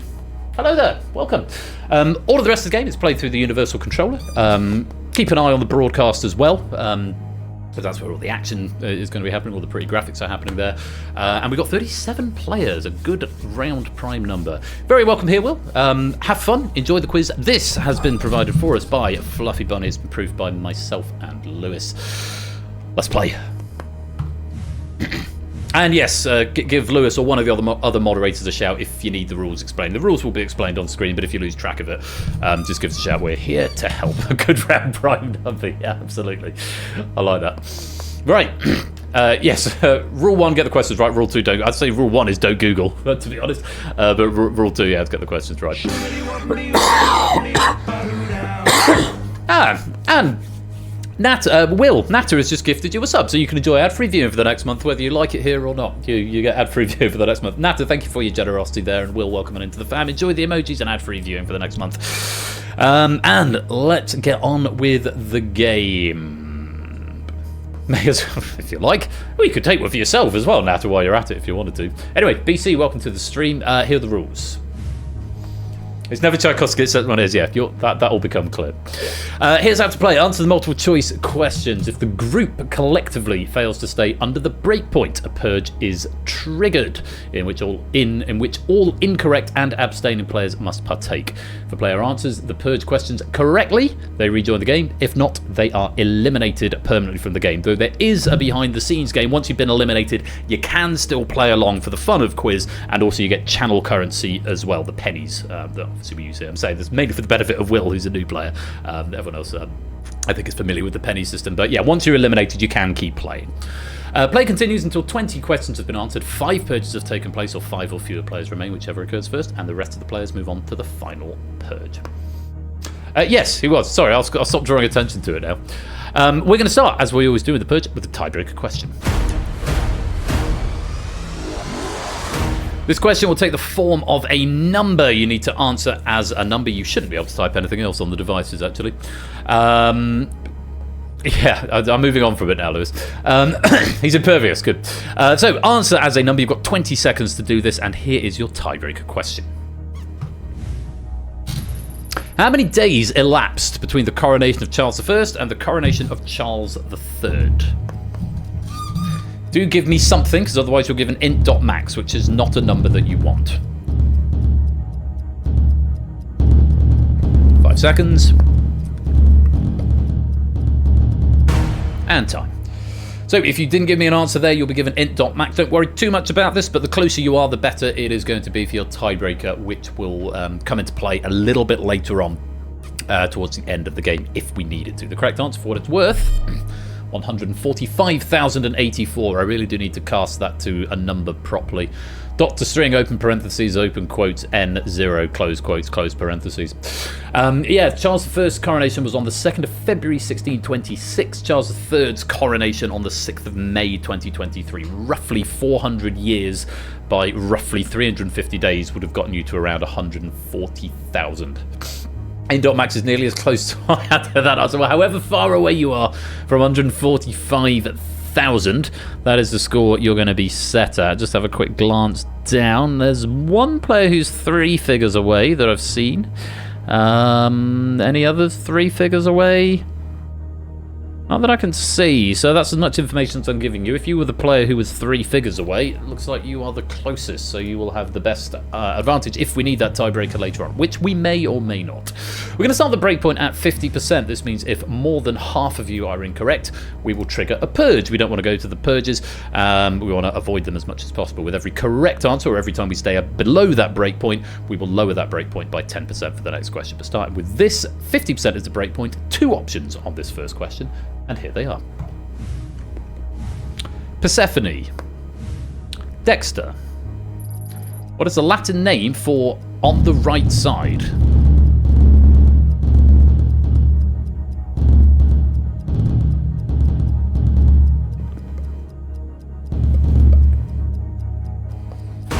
Blissfully not. He stayed asleep. I've no idea, but he's sleeping, Zeus. No idea who he is, but he's sleeping. Correct answer is, of course, Dexter. Yes, it's the Latin term for on the right. I might have said earlier on, did I say earlier on that it was left? Did I misspeak earlier on because I definitely said that earlier on. Definitely meant to. I might have said left. Yes, sinister is. I did. My bad. I also said sinister at the same time because I knew this question was coming up. No, sinister is left, Dexter is right. Dexter is the answer we're after. How many of you got that question wrong? Let's find out. Start the meter.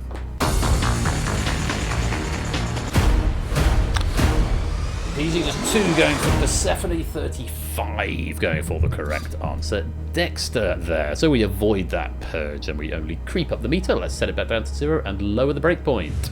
Down to 40%. I love Rocky Road. Welcome to the stream. Yes, it is. Do enjoy. Next question. 2 options. Here they are. Pacific. Atlantic.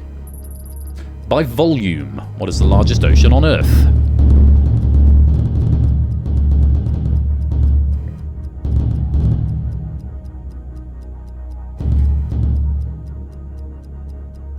That one in? Time. If I was going to be pedantic about it, I could make the argument that there is only one ocean on Earth, the world ocean, because they're all technically connected. But if we're going with the common nomenclature that we give them, according to some geographical society that probably named them, the answer is the Pacific. Volume of the Pacific Ocean, 160.7 million cubic kilometers, whereas the volume of the Atlantic Ocean has a paltry 74.5 million cubic kilometers.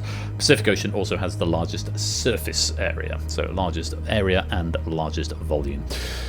Pacific was the correct answer. How many were wrong? Start the meter. Just 2 again, 5%. Keeping well under that breakpoint of 40%, 95% getting the right answer. Let's go on. We know I love Rocky Road, that wasn't the question. Next question, breakpoint lowered to 30%, 2 options, and they are Ace of Spades, Deuces Are Wild. Which rock song begins with the lines, "If you like to gamble, I tell you I'm your man"?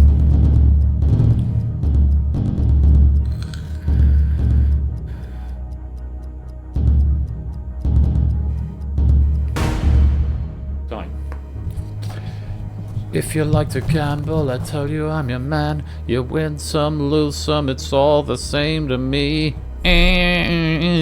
Yes, the Ace of Spades by Motorhead. Because there's an umlaut over the O, although I'm assured it's not pronounced. And Deuces Are Wild is a 1994 song by Aerosmith. So they're both actual songs, but Ace of Spades was the one to that one, Motorhead. Breakpoint 30%. Let's find out who, or not who was wrong, but how many of you were wrong. Start the meter.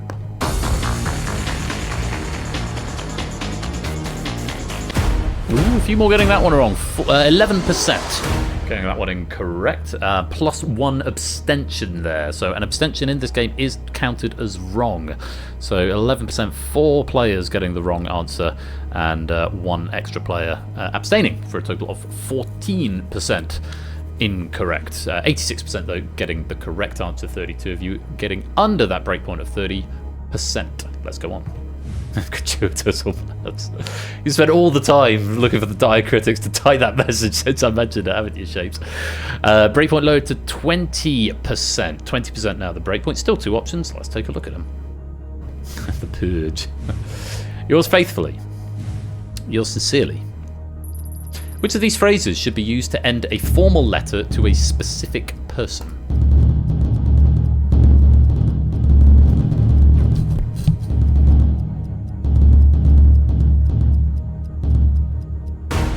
Time. A formal letter to a specific person. The correct answer. Later, yeah. Yours sincerely.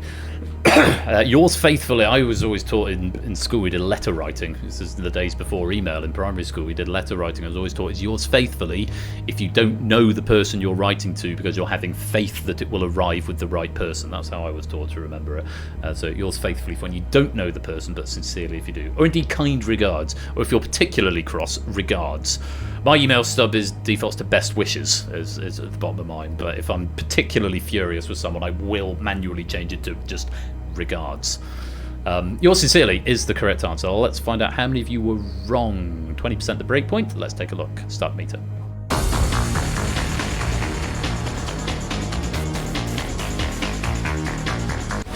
There we go. Triggered Purge number 1 after 4 questions. 41% of you getting that one wrong. It's 15 players who are going to be in this first Purge. 22 getting it right. If you got that one right, then you do not have to take part in this Purge, though you may still answer, because it can be worth pennies for you at the end of the game. Lingomaniac, welcome to the stream. You'll promise something the vase you'll send was without wax. If you are in this Purge, so if you got that question just now wrong, then you must answer this question in order to stay in the game. If you are incorrect or abstain, you will be eliminated. So let's find out who is in Purge number 1.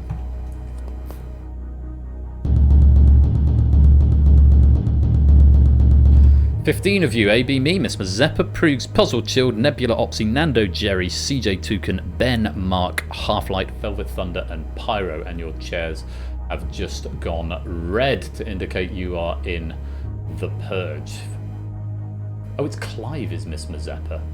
I'll send you a message later on as to why I was curious as to who that might have been, Clive.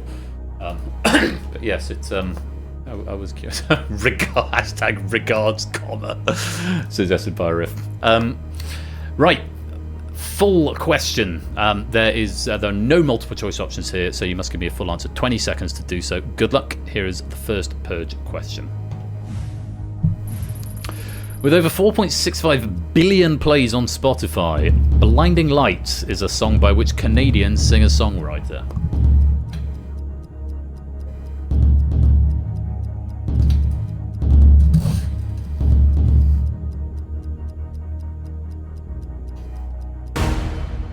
Time. I know as of this morning there is at least one more play, because this came up on my running playlist during the park run this morning. The correct answer is The Weekend off the 2020 album After Hours.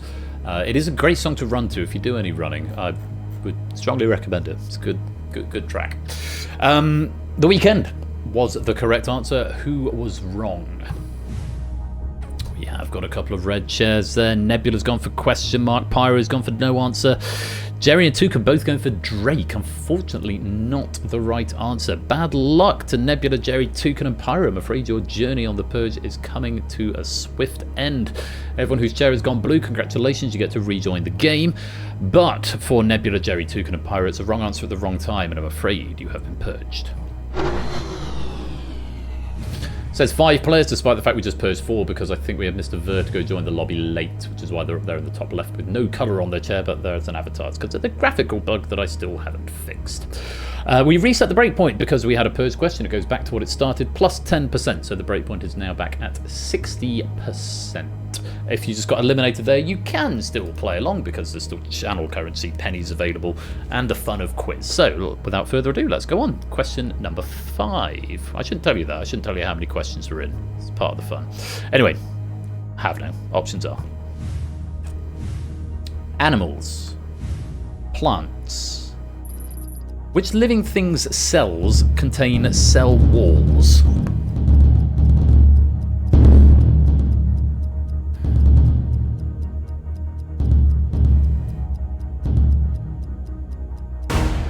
Time. I'm trying to remember back to my year 9 biology lessons. The correct answer is plants. Cells of bacteria, fungi, and algae also contain cell walls, but they weren't any of the options there. Plants was the answer. The breakpoint is 60%. Let's see how many of you are wrong. Start the meter. Prisoners. Very good, Lego. 15%, just 5 players going for animals, the other 28 getting plants. Very well done. The hive mind has saved everybody, and we can go on to the next question. Lowering the breakpoint to 50%. And we're going to up the options at this point. Now 3 options per question. Let's see what you make of them. Here they are. Chicken. Pork. Beef. Which of these is a key ingredient in the dish jambalaya?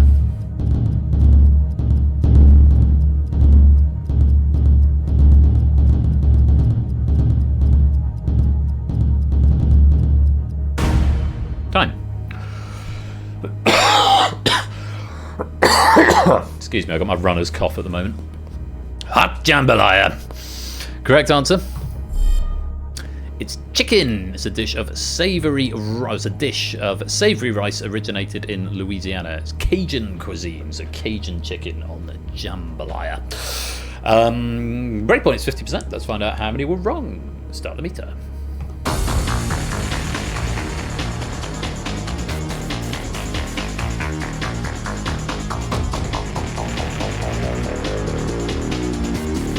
Hello. Wow. I wasn't expecting that. We are going to a second purge. Not long, only 2 questions, I think, after the last one. But yes, 61% of you getting that one wrong. 48% going for pork, 12% for beef, just 39% going for chicken on that question. Well done to those 13 players. Unfortunately, for the 20 players who are incorrect there, you are going to have to fight for your life, and we are going to give you purge question number 2. Let's find out who is in the second purge.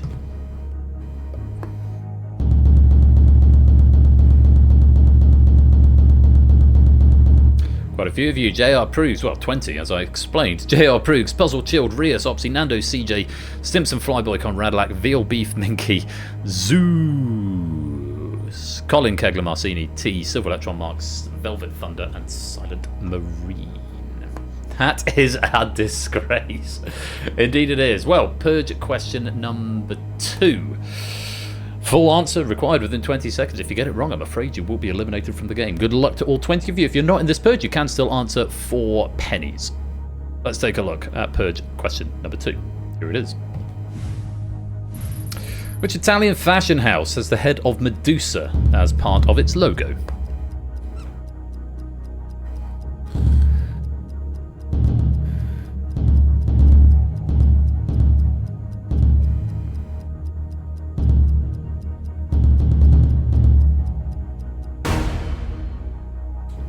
Time. The correct answer is Versace. Versace, founded by Gianni Versace. It's got the head of Medusa on its logo. Well, 20 of you went into that purge. How many of you got it wrong? Let's find out. Oof, quite a few. There are some phonetically plausible ones here. JR went for Prada. We've got a Gucci in here as well. CJ, where are you? I think that's phonetically plausible. You'll be one of the red ones. CJ, there you are. It says, I can see that says Versace CJ, so I'll let you have that. No answer, Gucci, no answer, Buy, and Giorgio, as in Armani, unfortunately not. It does mean. Oh, brutal. We lost 4 on the first one, and now we just lost another 1, 2, 3, 4, 5, 6, 7, 8 on the second Purge question, which followed hard upon. Is the nature of this game. It can be very, very swingy, but unfortunately for JR Prug, Simpsons Angle, Conrad Lack, Colin Marcini, Topper, and Silver Electronics, wrong answer at the wrong time. Thank you for playing, and do continue in the background game, but for now, I'm afraid you have been purged.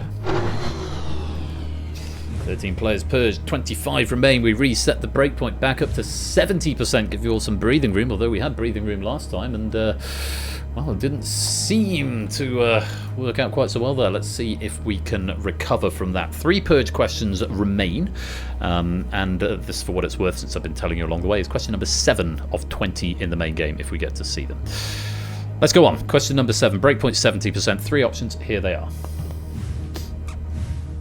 Charlie the Porpoise, Echo the Dolphin, Alpha the Eel. So these is the title of an action-adventure video game, originally released on the Sega Mega Drive in 1992.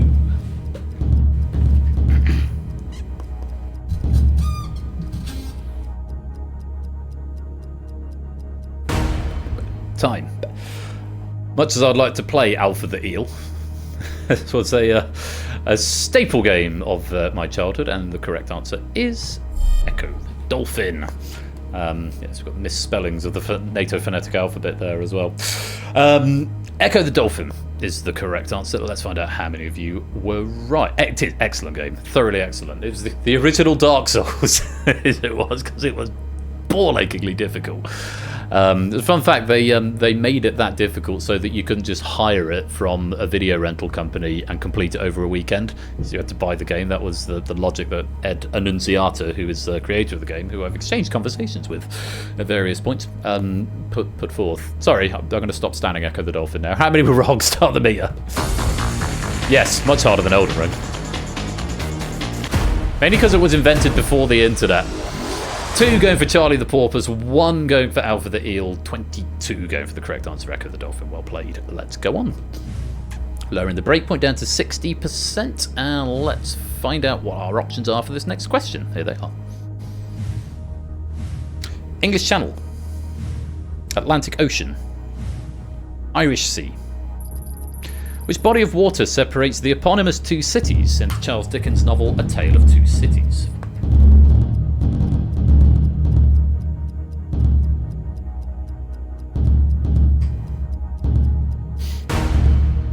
Time. Very good, Ape. Yeah, sorry, I mispronounced titular. I somehow read it as eponymous. This is going on autopilot on my brain there. Correct answer.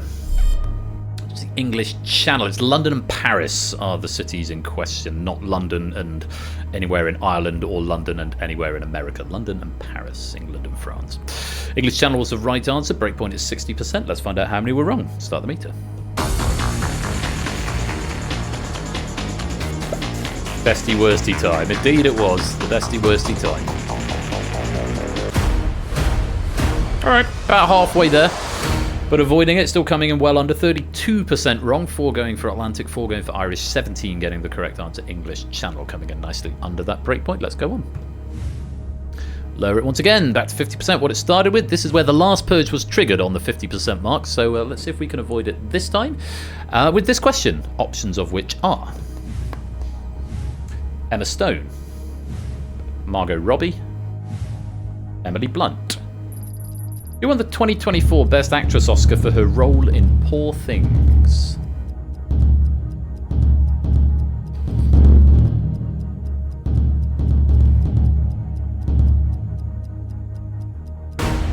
And time.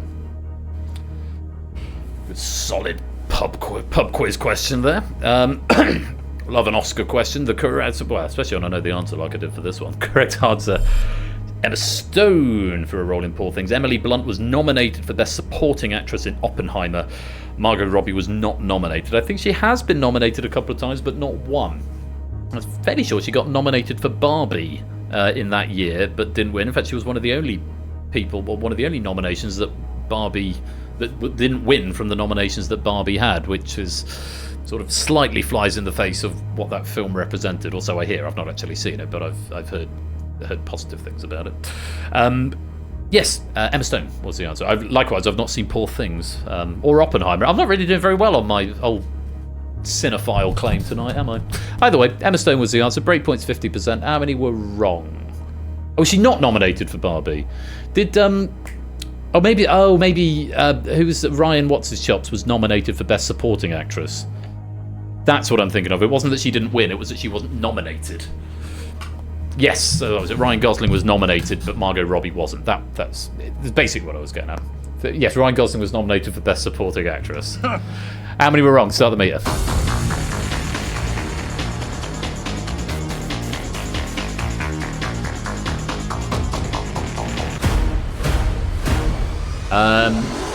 Coming in under 28%, getting that one wrong. Better man, is that the Robbie biopic with the chimp? Which I'm not quite sure why. Apparently it's breathtakingly good, is what I've heard. I heard at OQL this week that it is just astonishingly good and has no business being... I think it might have been Otley who told me that. It has no business being as good as it is. So, yeah, that's on my... That's on my to-watch list, along with many, many, many, many other films. Yeah, 28% incorrect. 5 going for Margot Robbie, 2 for Emily Blunt, 18 for Emma Stone. Well played. Let's go on. Let's drop the break point back down to 40%. 40%. And another 3 options coming up. Here they are. The Notorious B.I.G., J. Cole, Wiz Khalifa, Christopher George LaTorre Wallace is the real name of which rapper? Is that pronounced B.I.G. or is it pronounced Big? Budget cuts and graphical bugs, Lewis.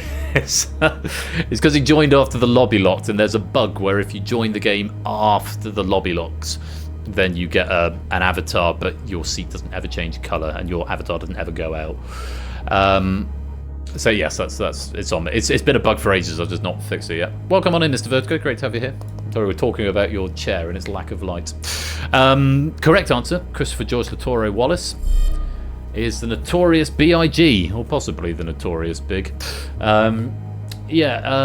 Wiz Khalifa's real name is Cameron Thomas with a Z, Thomas, and J. Cole's real name is Jermaine Lamar Cole, so J. Cole is pretty close to his actual name. Notorious B.I.G. was correct. How many of you were wrong? Breakpoint is 50%. Let's find out. Start the meter. Wait, breakpoint is 40%. My bad.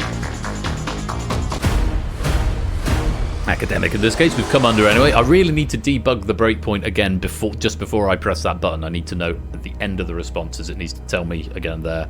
Otherwise I have to scroll, because it tells me when it resets, but then I have all the answers coming, so I should probably put it in there. Otherwise I end up having to look at the meter and work it out. 24% incorrect on that one. 2 going for J. Cole, 4 for Wiz Khalifa, 19 getting the correct answer. Well played. Let's move on. Lower the breakpoint again, down to 30% now. We're going to add another option to the mix. So there's going to be 4 options for this question. Let's see how you get on with this. Options are Coolie, Personnel, Disseminate, Goddess. Which of these words is missing exactly 1 letter from its correct spelling?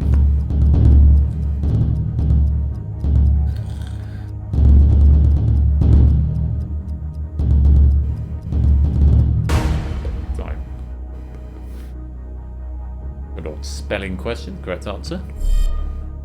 Disseminate, double S, D-I-S-S-E-M-I-N-A-T-E, disseminate. Very good. Disseminate was the right answer, breakpoint's 30%. How many were wrong? Start the meter.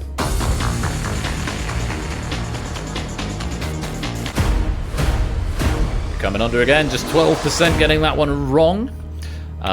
And all 3 of the players who were wrong go for personnel there. Everyone recognising Coolie and Goddess spelt correctly. Well played. Let's go on.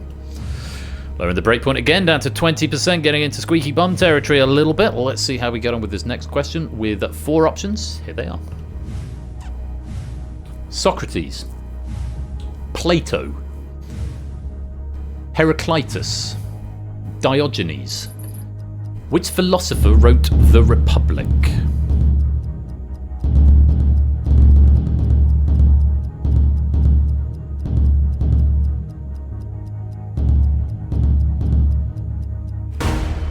And time.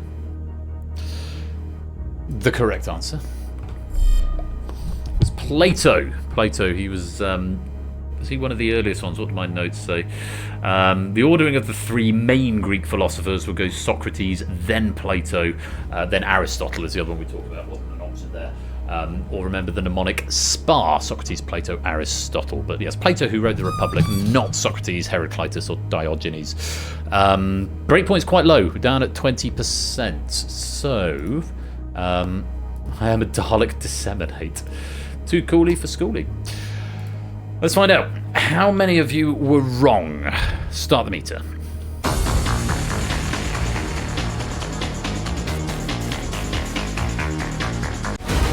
We punched through, but only just.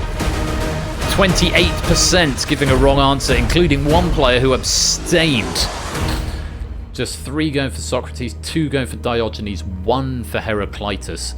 4, 5, 6 players incorrect and 1 abstaining. That abstention will be included in this purge. So 7 players going into purge number 3. Well done to the 72% who got that right. You do not need to play this question, but you still may if you want to increase your channel currency. But for the 7 who were either wrong or abstained, then I'm afraid you must fight for your lives. Let's find out who you are.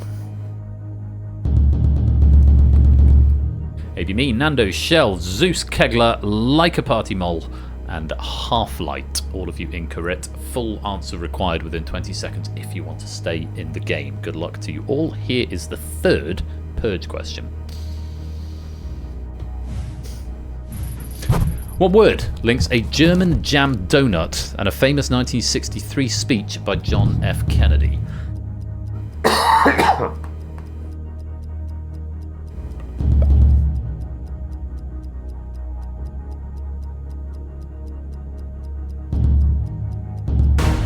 Time.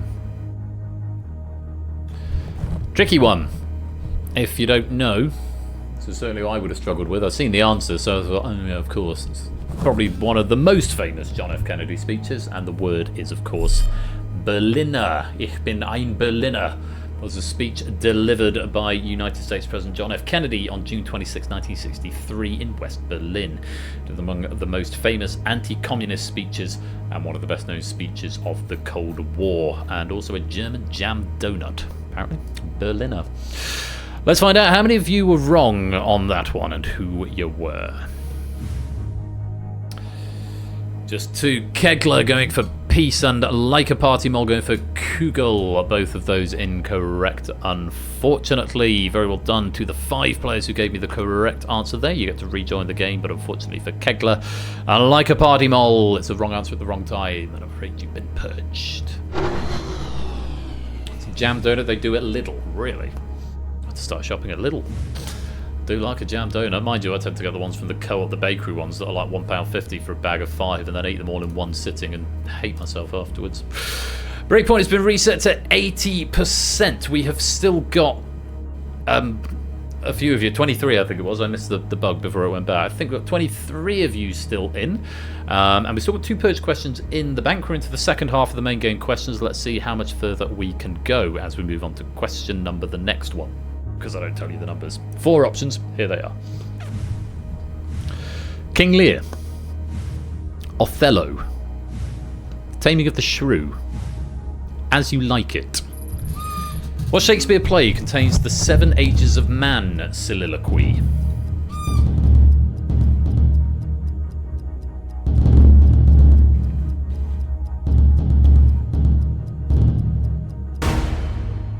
Time. The correct answer. As You Like It. 7 Ages of Man begins, you probably recognise the words, all the world's a stage, and all the men have women, and all the men and women merely players.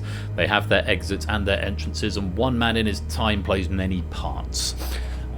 Classic example of iambic pentameter there. All the world's I think. All the world's a stage, and all the men. All the world's a stage, and all the men. and women merely play as they have... Oh, no, it doesn't really work. All the world... Unless worlds is counted as 2 syllables, and all the men and women merely players. They have their exits and their entrances, and one man and his time plays many parts. Yeah. All the world's a stage... All the world's a stage and all the men. All the world's a stage and all the men. Oh, no, it is 10. Yeah. I am a bit pentameter. Love it. As you like it is the correct answer. Let's find out how many of you were wrong. Breakpoint 80%. Let's take a look. Start the meter.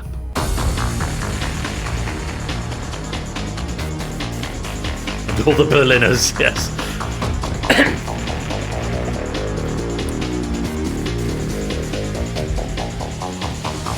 Hello. Ooh.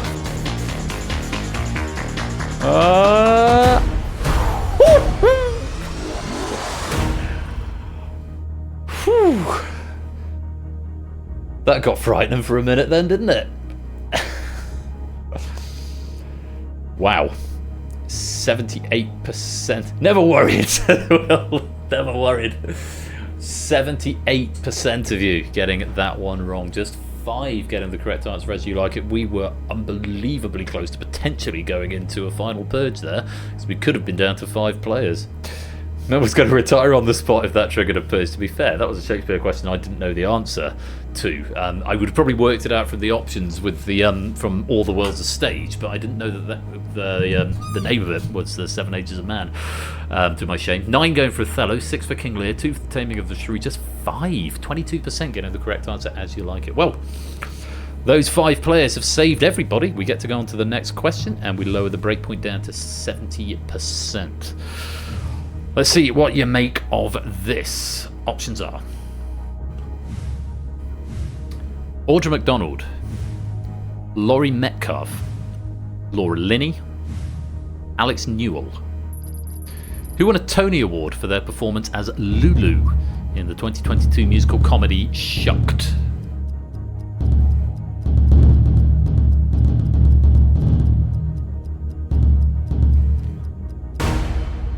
Time. The correct answer, Alex Newell.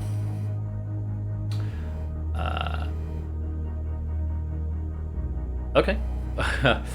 They are one of the first openly non-binary winners of a Tony. Sorry, I was just reading through my notes there. I've got some things in capital letters. But yes, they are openly non-binary, and they are the first openly non-binary person to win a Tony Award. Alex Newell is the correct answer for Shucked, which I must say I haven't actually heard of, to my shame.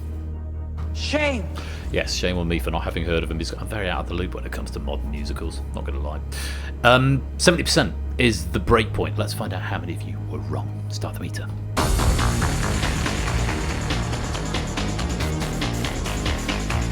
Santa Marine says, I think this one will be a purge.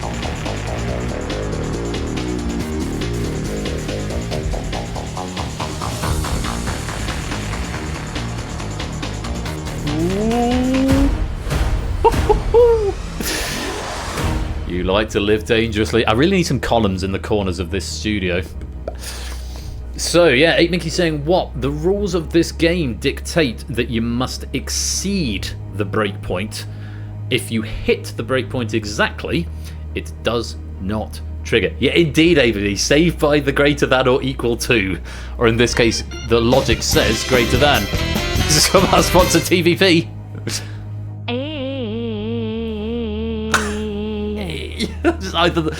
TTS is either the Fonz or Canadian. I enjoyed that a lot. This is from our sponsor, JR Plays Games.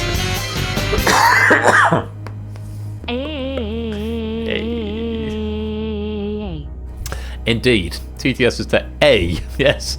Similar sentiment. Yeah, 8 does know the rules. But yeah, twice in a row. You are living dangerously, gang. But yeah, 30% getting Alex Newell. 7 players getting that. 8 going for Laura Linney. 2 for Laurie Metcalf. 6 for Audra McDonald. Yes, we're all a bit scared. It was all a bit squeaky bum time. But we have avoided the purge once again. And we're going to move on to the next question. Lowering the breakpoint to 60%. I'll try and stay under it again. Let's find out what happens. 4 options. Here they are.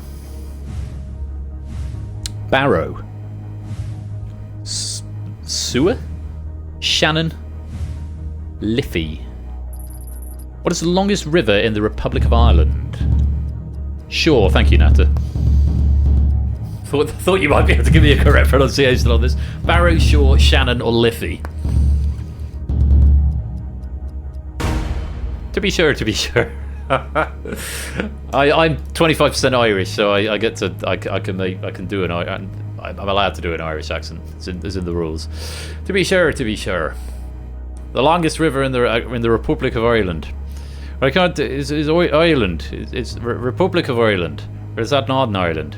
Not non-Irish is a bit more from the back of the throat, whereas the Republic of Ireland is a bit sort of slightly richer and a bit more southern sort of sound. No, sorry, I gotta stop. My accents. You're in the IRA? No, I'm not in the IRA. What a horrible thing to ask. It's close to provoking a diplomatic inbox because I'm doing an accent. I'm part Irish. I'm allowed to. Shut up, all of you. Correct answer is the Shannon. It is the Shannon. The River Shannon is approximately 360 kilometres. The Barrow is the second longest, 192 kilometres. The Shore is the third longest, approximately 184. And the Liffey is the eighth, approximately 132 kilometres. Sorry, BC. You're my kindred fellow Irish person. I don't know what the accent. I'm not very good at accents, so I'm sorry. But I do enjoy the Irish accent. My grandfather, who's, bless him, very, very old and really not very well, 93, has got a very, very thick Irish accent, which I've always enjoyed. Papa, we call him. And sure, Jan, indeed. So yes, I do have some Irish heritage. I'm not just doing a racism. Correct answer is Shannon. How many were wrong? Start the meter. I will not stop digging, JR. I shan't.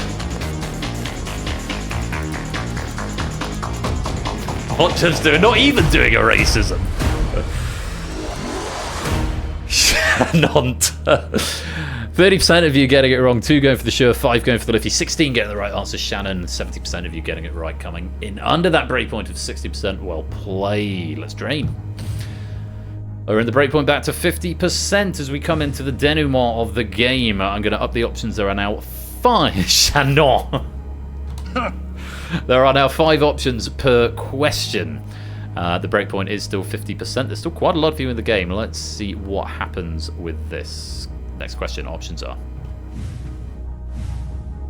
Orange Revolution, Velvet Revolution, Tulip Revolution, Rose Revolution, Carnation Revolution.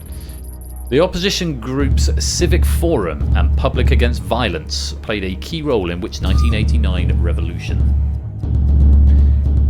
Need more than half of you to get it right. Or not more than half of you to get it wrong, I should say.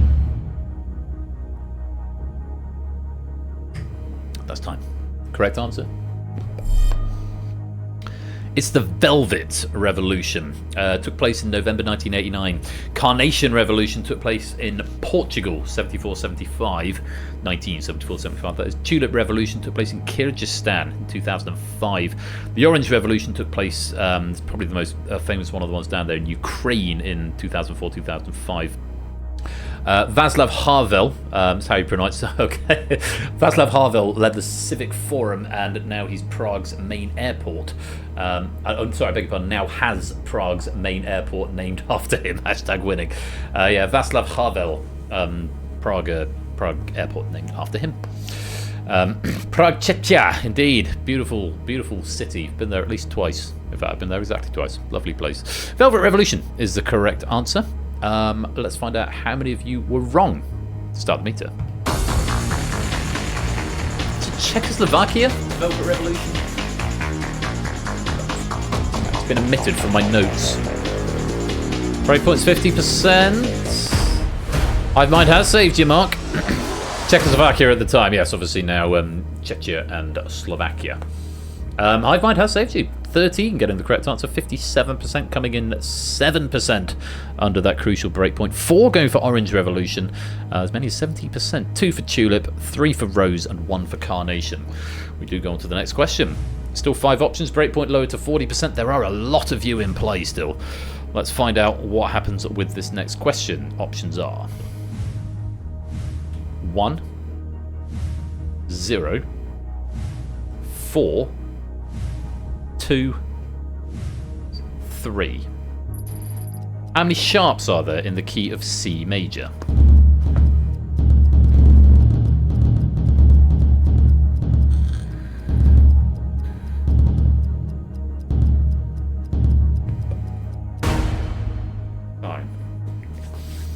Lewis and I have a gentleman's bet on this one. Oh, he's messaging me. He's sending me messages. Oh, I love videos like that. I should be watching that post stream. We have a little gentleman's bet. I thought this question was easier and should have been earlier in the stack. Lewis thought it was good here. Obviously, I'm biased. Being a musician, the correct answer is 0. It's C, D, E, F, G, A, and B. No accidentals, or they're not accidentals. No black notes, I suppose, in the key signature. Just sticking with majors. 1 sharp would be G, 2 sharps would be D, 3 sharps would be A, 4 sharps would be E. Major. Minor keys. A minor is 0, and then 1 sharp is E minor, 2 sharps is B minor, 3 sharps is F sharp minor, and 4 sharps is C sharp minor. I've got that in my notes actually. Oh, I don't have the minors in my notes, I just know that off pat. And the sharps would be, there's one more gets added on. So in G major there's an F sharp, in D major there's F sharp and C sharp, in A major there's F sharp, C sharp, G sharp, and in E major there's F, C, G, and D. Circle of fifths, testify. Love it. Answer 0. Breakpoint's 40%. How many of you are wrong? Start the meter. 02134, a zip-coded Boston. Nice.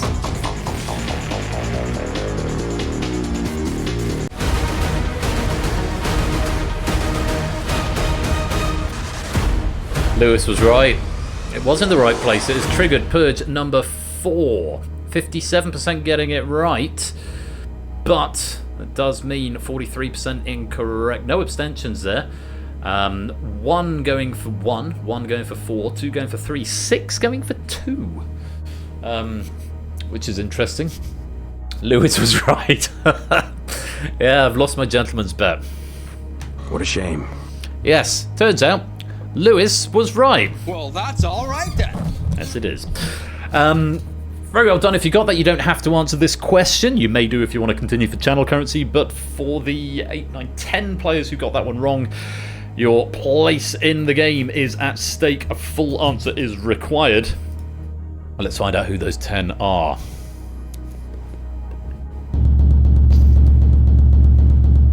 Haven't had a purge for a while. We've got AB Me, Samster, Puzzle Chilled, CJ Binks, Cola, Shell, Paul K's Liar, Ben, Toot, and Silent Marine. I'm assuming it's Samster, who is UFO 50 Waldorf's SJO. Oh no, that's Paul Case. Oh, I beg your pardon. Who's UFO 50 Waldorf SJO then? That's a name I've not seen before. It is. Oh, it's Lupine. Oh, hey, Lupine. My bad. Ben should give Lewis a Viennetta. When he comes over, I'll be sure to make sure he gets a Viennetta. Full size. Oh, of course, full size one. Good luck to you 10 players. Full answer required within 20 seconds. Here is the 4th Purge question. Which Mexican artist painted the 1933 fresco Man at the Crossroads?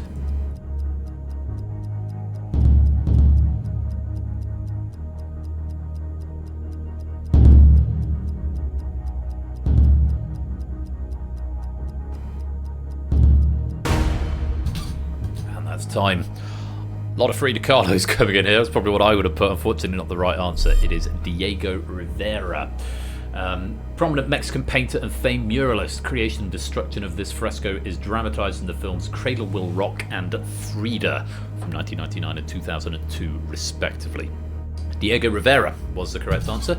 Let's find out who was wrong on that question. Quite a few of you, and a lot of Frida Kahlo's coming in here. We've got a Carlo, another Carlo, no answer. Diego's. Diego, I don't think we can allow. Sanchez, no answer. Carlo, and no answer. I will just double check, but the general house rule is that you need to have the, if it's a real person, surname on its own is fine, forename on its own is not. I will just defer to Lewis on that. Let's see if he agrees. But the general house rule, I'm afraid, for the player that put Diego means we can't accept it. Don't send me a message, Lewis. Just confirm that. Actually, you don't need to. I'm going with that ruling anyway. Oh, there's the click. Inclined to disallow as he wasn't known anonymously. Indeed. So, unfortunately for the player who did put Diego, I'm afraid it's going to be a wrong answer, and it does mean, after 4 Purge questions, it's been a good run for them, but unfortunately we have to say goodbye to AB Me, UFO 50 Waldorf SJO, Puzzle Chilled, CJ, Cola, Shell, Ben, and Silent Marine. Good run, but unfortunately it's a wrong answer at the wrong time, and you've been purged. 15 players now remain. 23 have been purged. The breakpoint resets to 90%. This is the highest it can be with a standard pack size. We may or may not get to this 5th Purge question. It depends how you fare on these last few questions. I won't tell you exactly how many in case you're not keeping count. We'll keep the suspense going, but we're going to have at least this first question with a 90% breakpoint. Let's take a look at the 5 options. The owls, the bluebirds, the robins, the canaries, the magpies. Which club in the top 4 English men's football leagues plays its home games furthest east?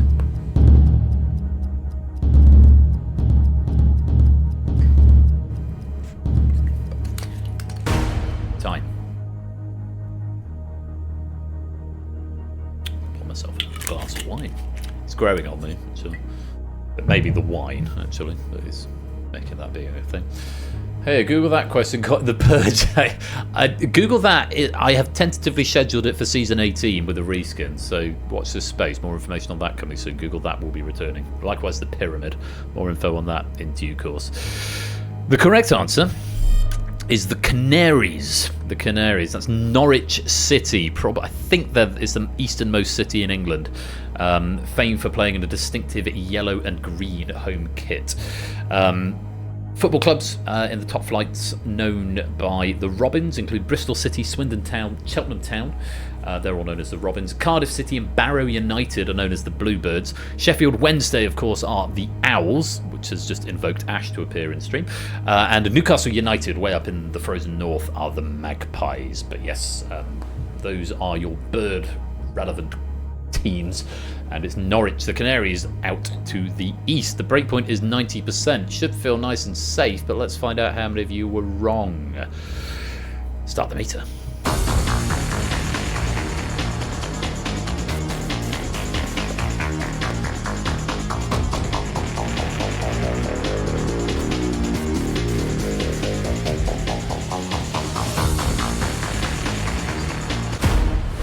We avoid it. Nicely done. 6 players getting the Canaries, and 60% incorrect. No abstentions there. 6 going Magpies, 2 going Owls, 1 going Robins. But we have avoided that purge. Are there any more questions? There is. We're going to lower the breakpoint. It's down to 80% now. Let's be having you. And let's take a look at the options. Saraswati, Shakti, Durga, Lakshmi, Radha. In Hinduism, Kamala is a tantric incarnation of which goddess?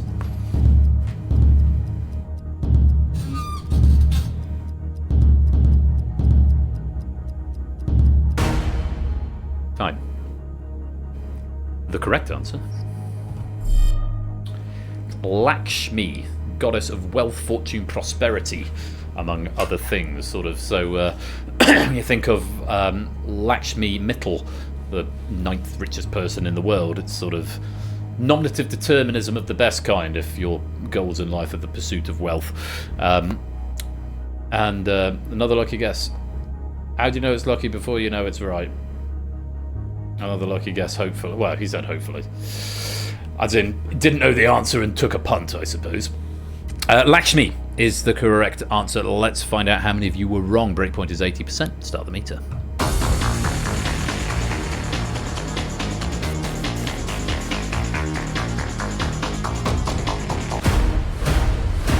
It's time. No, it's not time. That's safe. 11 getting the correct answer, coming in well under there. 27% incorrect. I don't know why I debugged that in green. It seems an odd design choice. 1 going for Rad, 2 going for Saraswati, and 1 abstention on that one. That 1 abstention accounting for 7% of that count. So make sure you do answer every question. But we are correct. Are there any more questions? There are. Breakpoint lowered again to 70%. 70% is the breakpoint. Well, let's see what happens with this question. 5 options. Here they are. Tennessee, Moscow, Dubna, Darmstadt, California. Which of these places gives its name to a newly discovered chemical element in the halogen group?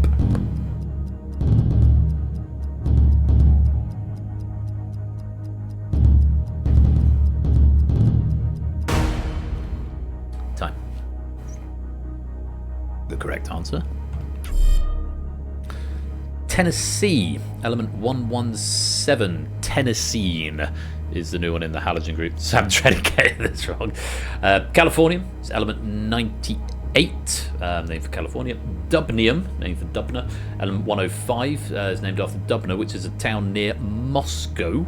Darmstadium, named for Darmstadt, is element 110, is named after Darmstadt, a city near Frankfurt. And element 115 is Moscovium, which is actually named after Moscow rather than just being near it. Halogens is group 7, so Tennessine goes along with stuff like chlorine and fluorine and other group 7 halogens. Krypton, neon, are they all halogens? Bromine, iodine, astatine, yeah. Year 10 chemistry has abandoned me. Anyway, Tennessee was the correct answer. Let's find out how many of you were wrong. Start the meter.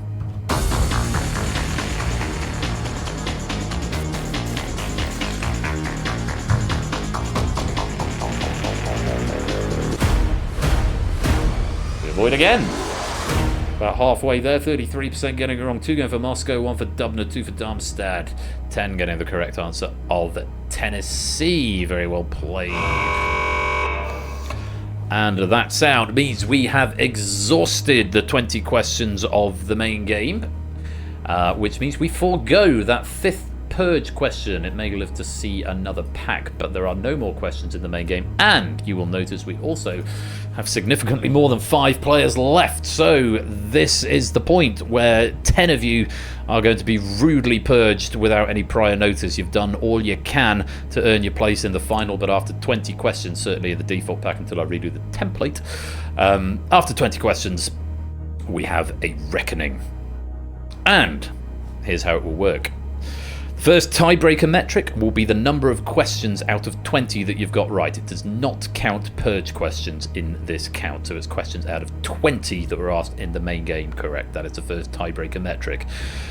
Highest 5 will go through to the final. If there is a tie, it will be broken on who was closer in that tiebreaker question that we had way back at the beginning of the game. Whoever was closest to the correct answer will take priority. Well, let's take a look and see who our 5 finalists are tonight. We have got Shapes, Zeus, Paul K's Leia, Toot, and Half-Light. To go through them, that is, if I focus on the right window, Zeus, Jogging, Sam, Shapes, and Toot. Tell you the scores. The tiebreaker was necessary for the 5th place. So just to go through them, Shapes managed to get 18 correct. Yes, we know it's a graphical bug, TVP. It's been brought up 3 or 4 times tonight. Shapes finished on 18. Zeus and Paul K's Leia both finished on 16.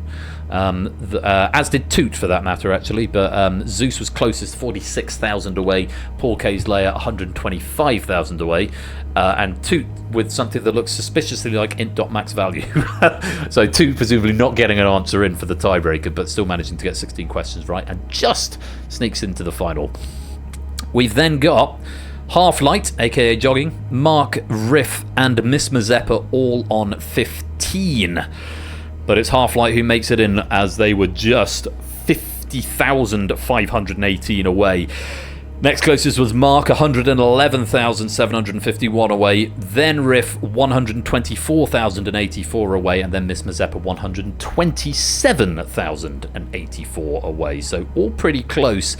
4 players with 15, but it did come down to that tiebreaker for Jogging's place in the final. Very well done. You will take the 5th seat in the final, Jogging. Well played to you. Nando, Ape, Will, all finishing on 14, Flyboy and Rios on 13, Opsy on 12, Velvet Thunder on 11. Well, it's been a great run. Let's take a look at the overall scores on the leaderboard. First column is the number of questions you got right. The second question is the number of purges you survived. If you didn't survive any, but you were playing along in the background game, for example, those players at the bottom with 0, still playing along in the game, still managing to get questions right, but unfortunately the purge questions just not falling right for them. So hopefully you had fun with what was there, but those are the scores, and those will be calculated into pennies. We'll show you that leaderboard again after the final, when it will show you with all of the questions that you've answered, including the purge ones. But that is just your questions correct from the main game. So, it's time for the final purge. Zeus, Jogging, Samster, Shapes, Toot, not necessarily in that order. Do join me on the back wall. For everybody else, thank you for playing. You have been purged. Let's play the final purge.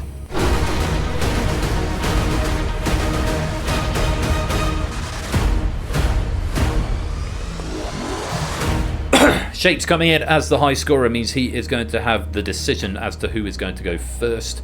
And the decision will either be me or Jogging, or Shapes or Jogging. He can choose either to go first or last.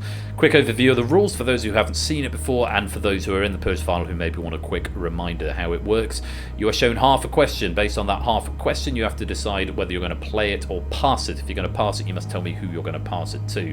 If you play and you get it right, you can choose any other player to eliminate. If you pass and they get it wrong, they are eliminated. If you play and get it wrong, or you pass and they get it right, then you are eliminated. Those are the 4 options that can happen, and that's all based on half a question. These are full questions, no multiple choice, and you have 20 seconds to answer each one.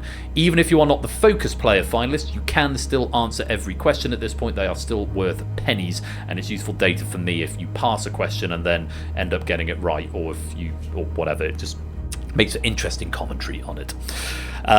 We will go in order of points, either from high to low or low to high, and that is what Shapes is going to decide at this moment. Now, you will lead the game. Would you like to play first or last?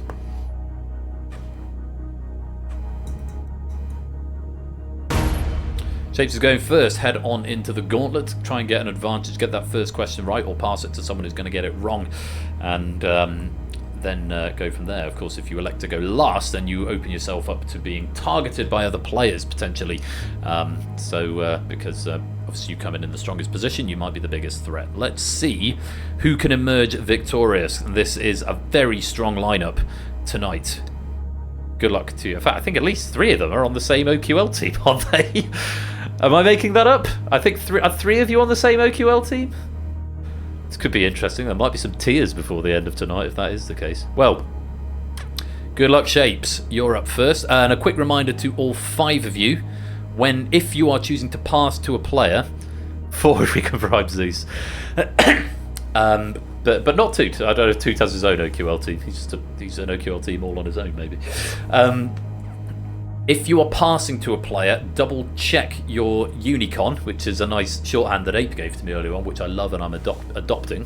Unicon is shorthand for the Universal Controller.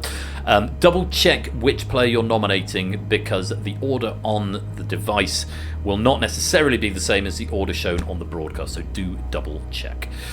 Shapes, you're playing first. Based on half a question, decide whether you're going to play or pass. Here is half a question.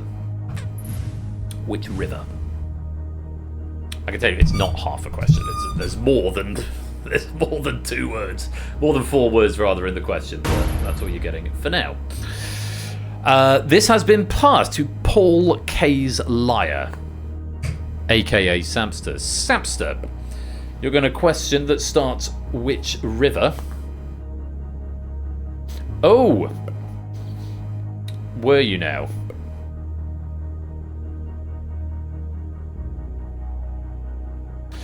Well, look, what I'll do, if Sam agrees... Well, look, if Sam is open to this, because you've said that now, you can still answer Shapes. what can happen is that Sam can type something nonsensical, and then if you're wrong, I will mark him as correct, so you're eliminated. Does that? Oh no, because you'd have the choice of who to eliminate, wouldn't you? Okay, no, okay. Sam doesn't agree to it anyway, and also, actually, it's a different metric. I could possibly send the options to you again. Yeah, I broke this last time when I tried condoning stuff. I can send the option to you again. Sam is having none of it. You're gonna take advantage of Okay. Let him at me. Okay. That's unfortunate, but these are the things that happen. It wasn't operator error. I didn't do anything. I'm the operator. I'm the operator and the host on this one. But no, that wasn't operator error. That was user error. Subtly distinct thing. Right. Well, we're going to play it out as it lies. Sam, here is a question in full for you. If you get it right, Shapes is eliminated. You get it wrong, you're eliminated. Thank you, Joe. I appreciate that. Good luck, Sam. Here is that question in full.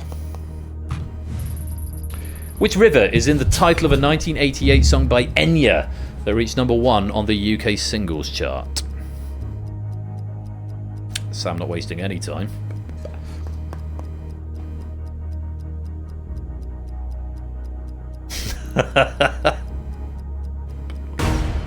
That's time. What's funny about this is that Sam was the first answer and Shapes was the second. Shapes, yeah, coming in 0.34 seconds later. And of course, the correct answer, both of them got it, was Orinoco. Yes, Orinoco Flow spent 3 weeks at #1 in the UK charts in November 1988. The Orinoco is a large river in South America that is located in Venezuela and Colombia. Sail away, sail away, sail away. It's not a river, that's a womble. Remember, you're a river. Ooh, Orinoco. That's unfortunate, Shapes. Who, out of idle curiosity, Shapes, who would you have eliminated had you pressed the right button? Would you have eliminated Sam?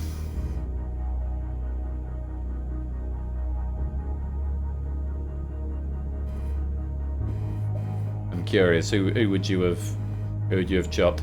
Two famously knows a lot of things, so probably two.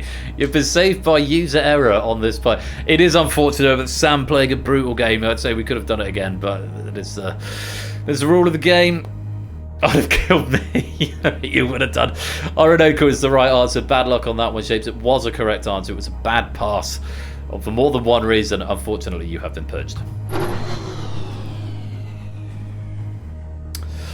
That's the way it goes. For what it's worth, I do have the capability of sending the state back around again. We could have gone round again and got Shapes to press the right button, but Sam choosing to punish Shapes' user error there. I'll say when it gets to this level and we've got a stacked final like this, maybe you've got to take every advantage you can get. We move on. Zeus, coming to you next. Half a question, decide whether to play or pass. And I suppose it's I did say immediately before that question, double check the device before you press the button. So yeah, everything was covered there. It's fine. Still a bit elevated off the daily, so I put it down to that. You did have the daily gold as well, didn't you, Shape? So yeah, you got some win tonight. Zeus, half a question for you. Decide whether you're going to play or pass, and double check if you're going to pass who you're passing it to. Here is half a question. Which road, comma?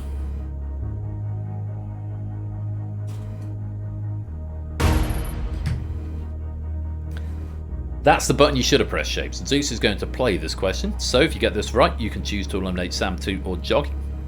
If you get it wrong, you're out of the game. Good luck. Here is that question in full. Which road, sometimes nicknamed the Queen of Roads, became Italy's 60th UNESCO World Heritage Site in 2024?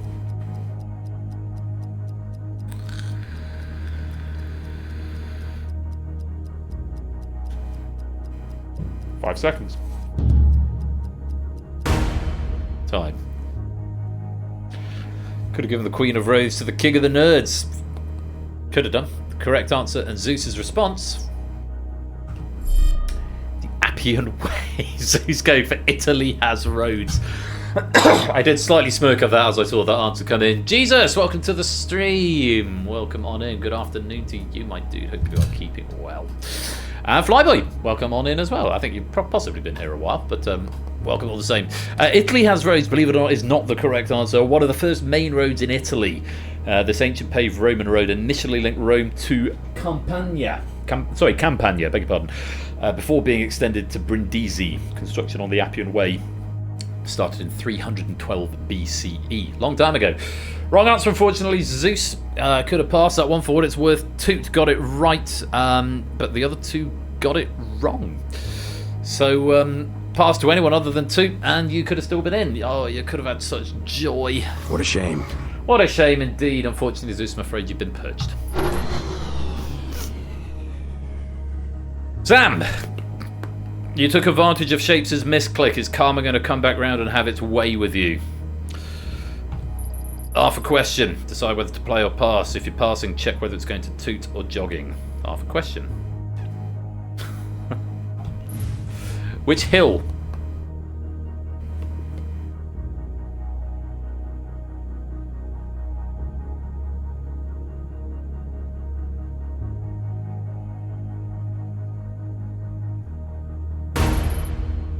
I just lost a bet with myself.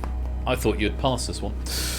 Okay, Sam is going to play. Sorry, it's 2 words to base it off. I will point out at this point, we're being very, very specific with the shortness of the clues, but you had a comma on the last one, and you've got a capital H for hill in this one.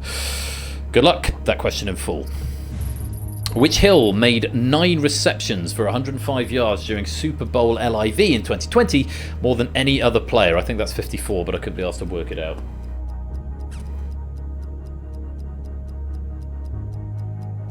Five seconds.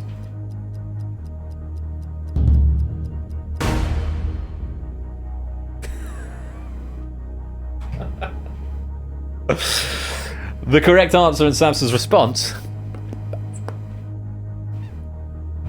They're not going too well. Stop trying to make me feel guilty about Shapes' misclick not happening. No guilt is being levied in your direction, Sam. Tyreek Hill is the correct answer. Kansas City Chiefs beat San Francisco 49-31-20 at the Hard Rock Stadium, Miami, at Super Bowl 54. Chiefs at the time, now the Dolphins. Tyreek Hill. Owe me the flat eventually. Let's not get into who owes what who in property. I'm currently going through a quite uncomfortable situation with that at the moment, as I'm sure many of you could probably work out. Sam, it's the wrong answer. No more shaming from me. No more shaming from me, I promise. Good hustle, mate. Unfortunately, it's the wrong answer, and you've been purged. Is it? It's the Super Bowl tomorrow? I say that like I care. I don't care about sports ball. Not even at all. But yes, if you're enjoying the Super Bowl tomorrow, then do enjoy it. 2, it comes to you. Jogging just sat there at the end because I was going... Hoping for some Luigi straps, maybe. More like Super Bowl. Very good, Topper. I'm with you. Toot, half a question. Decide whether to play or pass. Which lake? Thought you might. Toot's playing it. Jogging is hoping that Toot is not going to get this one right. Let's find out what that question is in full. Good luck. Which lake of North America's Great Lakes is the 3rd largest, or 3rd smallest, by surface area?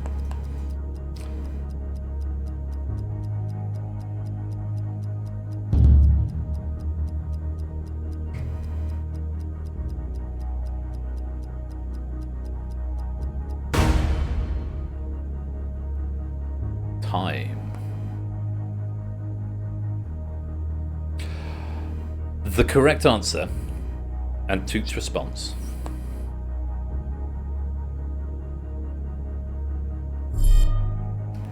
Lake Michigan for both. Indeed, the right answer is only 5. Superior, Huron, Michigan, Erie, Ontario.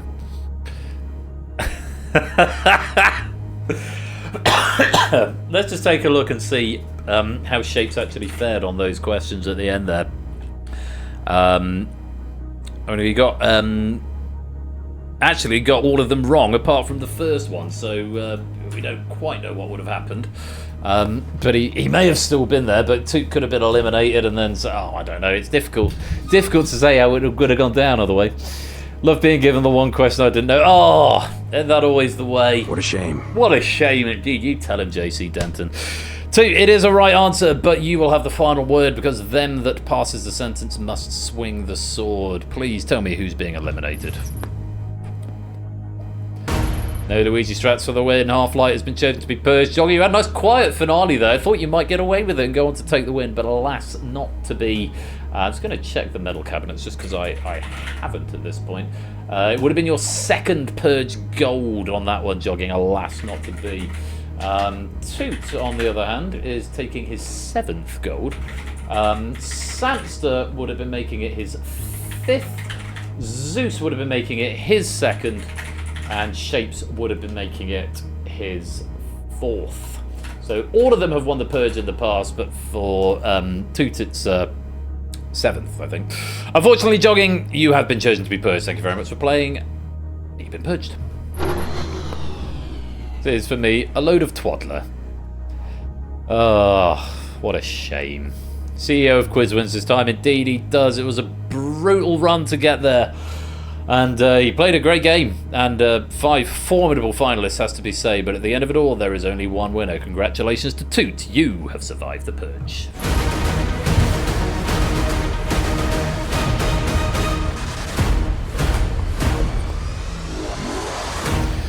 GG. Good game, that man. Another Purge medal in your cabinet. Check in with the overall scores. That should be the total number of questions. So of all the questions that were asked during the game, plus the number of Purges you survived, each question in the final is counted as a Purge, just so it orders correctly. But we can see there's only one medal in this. There's no silver and bronze. There is just the winner's medal. And it's Toot who is our champion today with 23 questions right. Nobody else even. Mark getting pretty close, 22 questions right. But yeah. Hopefully that's all been converted down into pennies for you. And hopefully he's telling you how many pennies you've won as well. It should be 25 pennies for every question you've got right. So basically times your score by 25. And that is what you'll win. Special thanks going out to Fluffy Bunes for the question pack. And many thanks to Lewis as well, who worked with me on the proofing of it earlier on. Thank you very much to both of you. Great fun and a lovely pack indeed. I'm going to roll the credits and then I'm going to wrap up on the big cam afterwards, and then we're going to pick someone to raid. Huds is still going. Probably owe him a raid. Let's see if we can keep a nice good noise. We've got quite a few of us here tonight. He's still going, so I'll wrap up quickly. We'll go raid Hud601, who's a buddy of mine and Twitch Sonic streamer. More Purge noises. Will WC, thank you for that follow. Hope you enjoyed that this evening. Oh, I've got an anonymous Nyancat on my Google Sheet. Well, how exciting. Hope you enjoyed that, Will. Here's some credits, then we're going to go raid into Huds at the end of the night. Congratulations to Toot. You have survived the Purge.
Well, thank you once again to Fluffy Bunes and to Lewis for his help with proofing on that one. That is the end of the Purge, and that is going to be the end of game night for this evening. I've picked a raid message.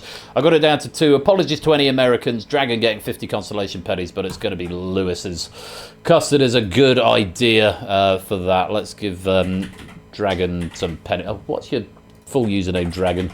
This is why it's 7398. I really need the new controller because it auto-fills for me. Have 50 pennies for Dragon as a consolation one. Hashtag Custard is a good idea. We're going to go raid HUD 601. I'm going to be back next Thursday with even more game night. We're going to be having The Escape Artist, Steeplechase and Risky Business is written by me. Very much looking forward to those. I'm going to be here next Saturday with Crossfire, Red Herrings and Spotlight. Don't forget Ash is here on Wednesday and Friday, 8 p.m. Twitch.tv/AT_Bash if you need even more quiz in your life. Until next time. Enjoy the rest of your weekend. Be splendid and wonderful and marvellous and safe as always. Thank you for joining me this evening. Thank you to all the writers, to all the proofing team, to all the mods and admin, and to all of you for coming out and playing quiz. I hope you've had fun. I will be back on Thursday next week. Until then, you have been watching Game Night up in Royal Flush. Take care. Peace out and good night.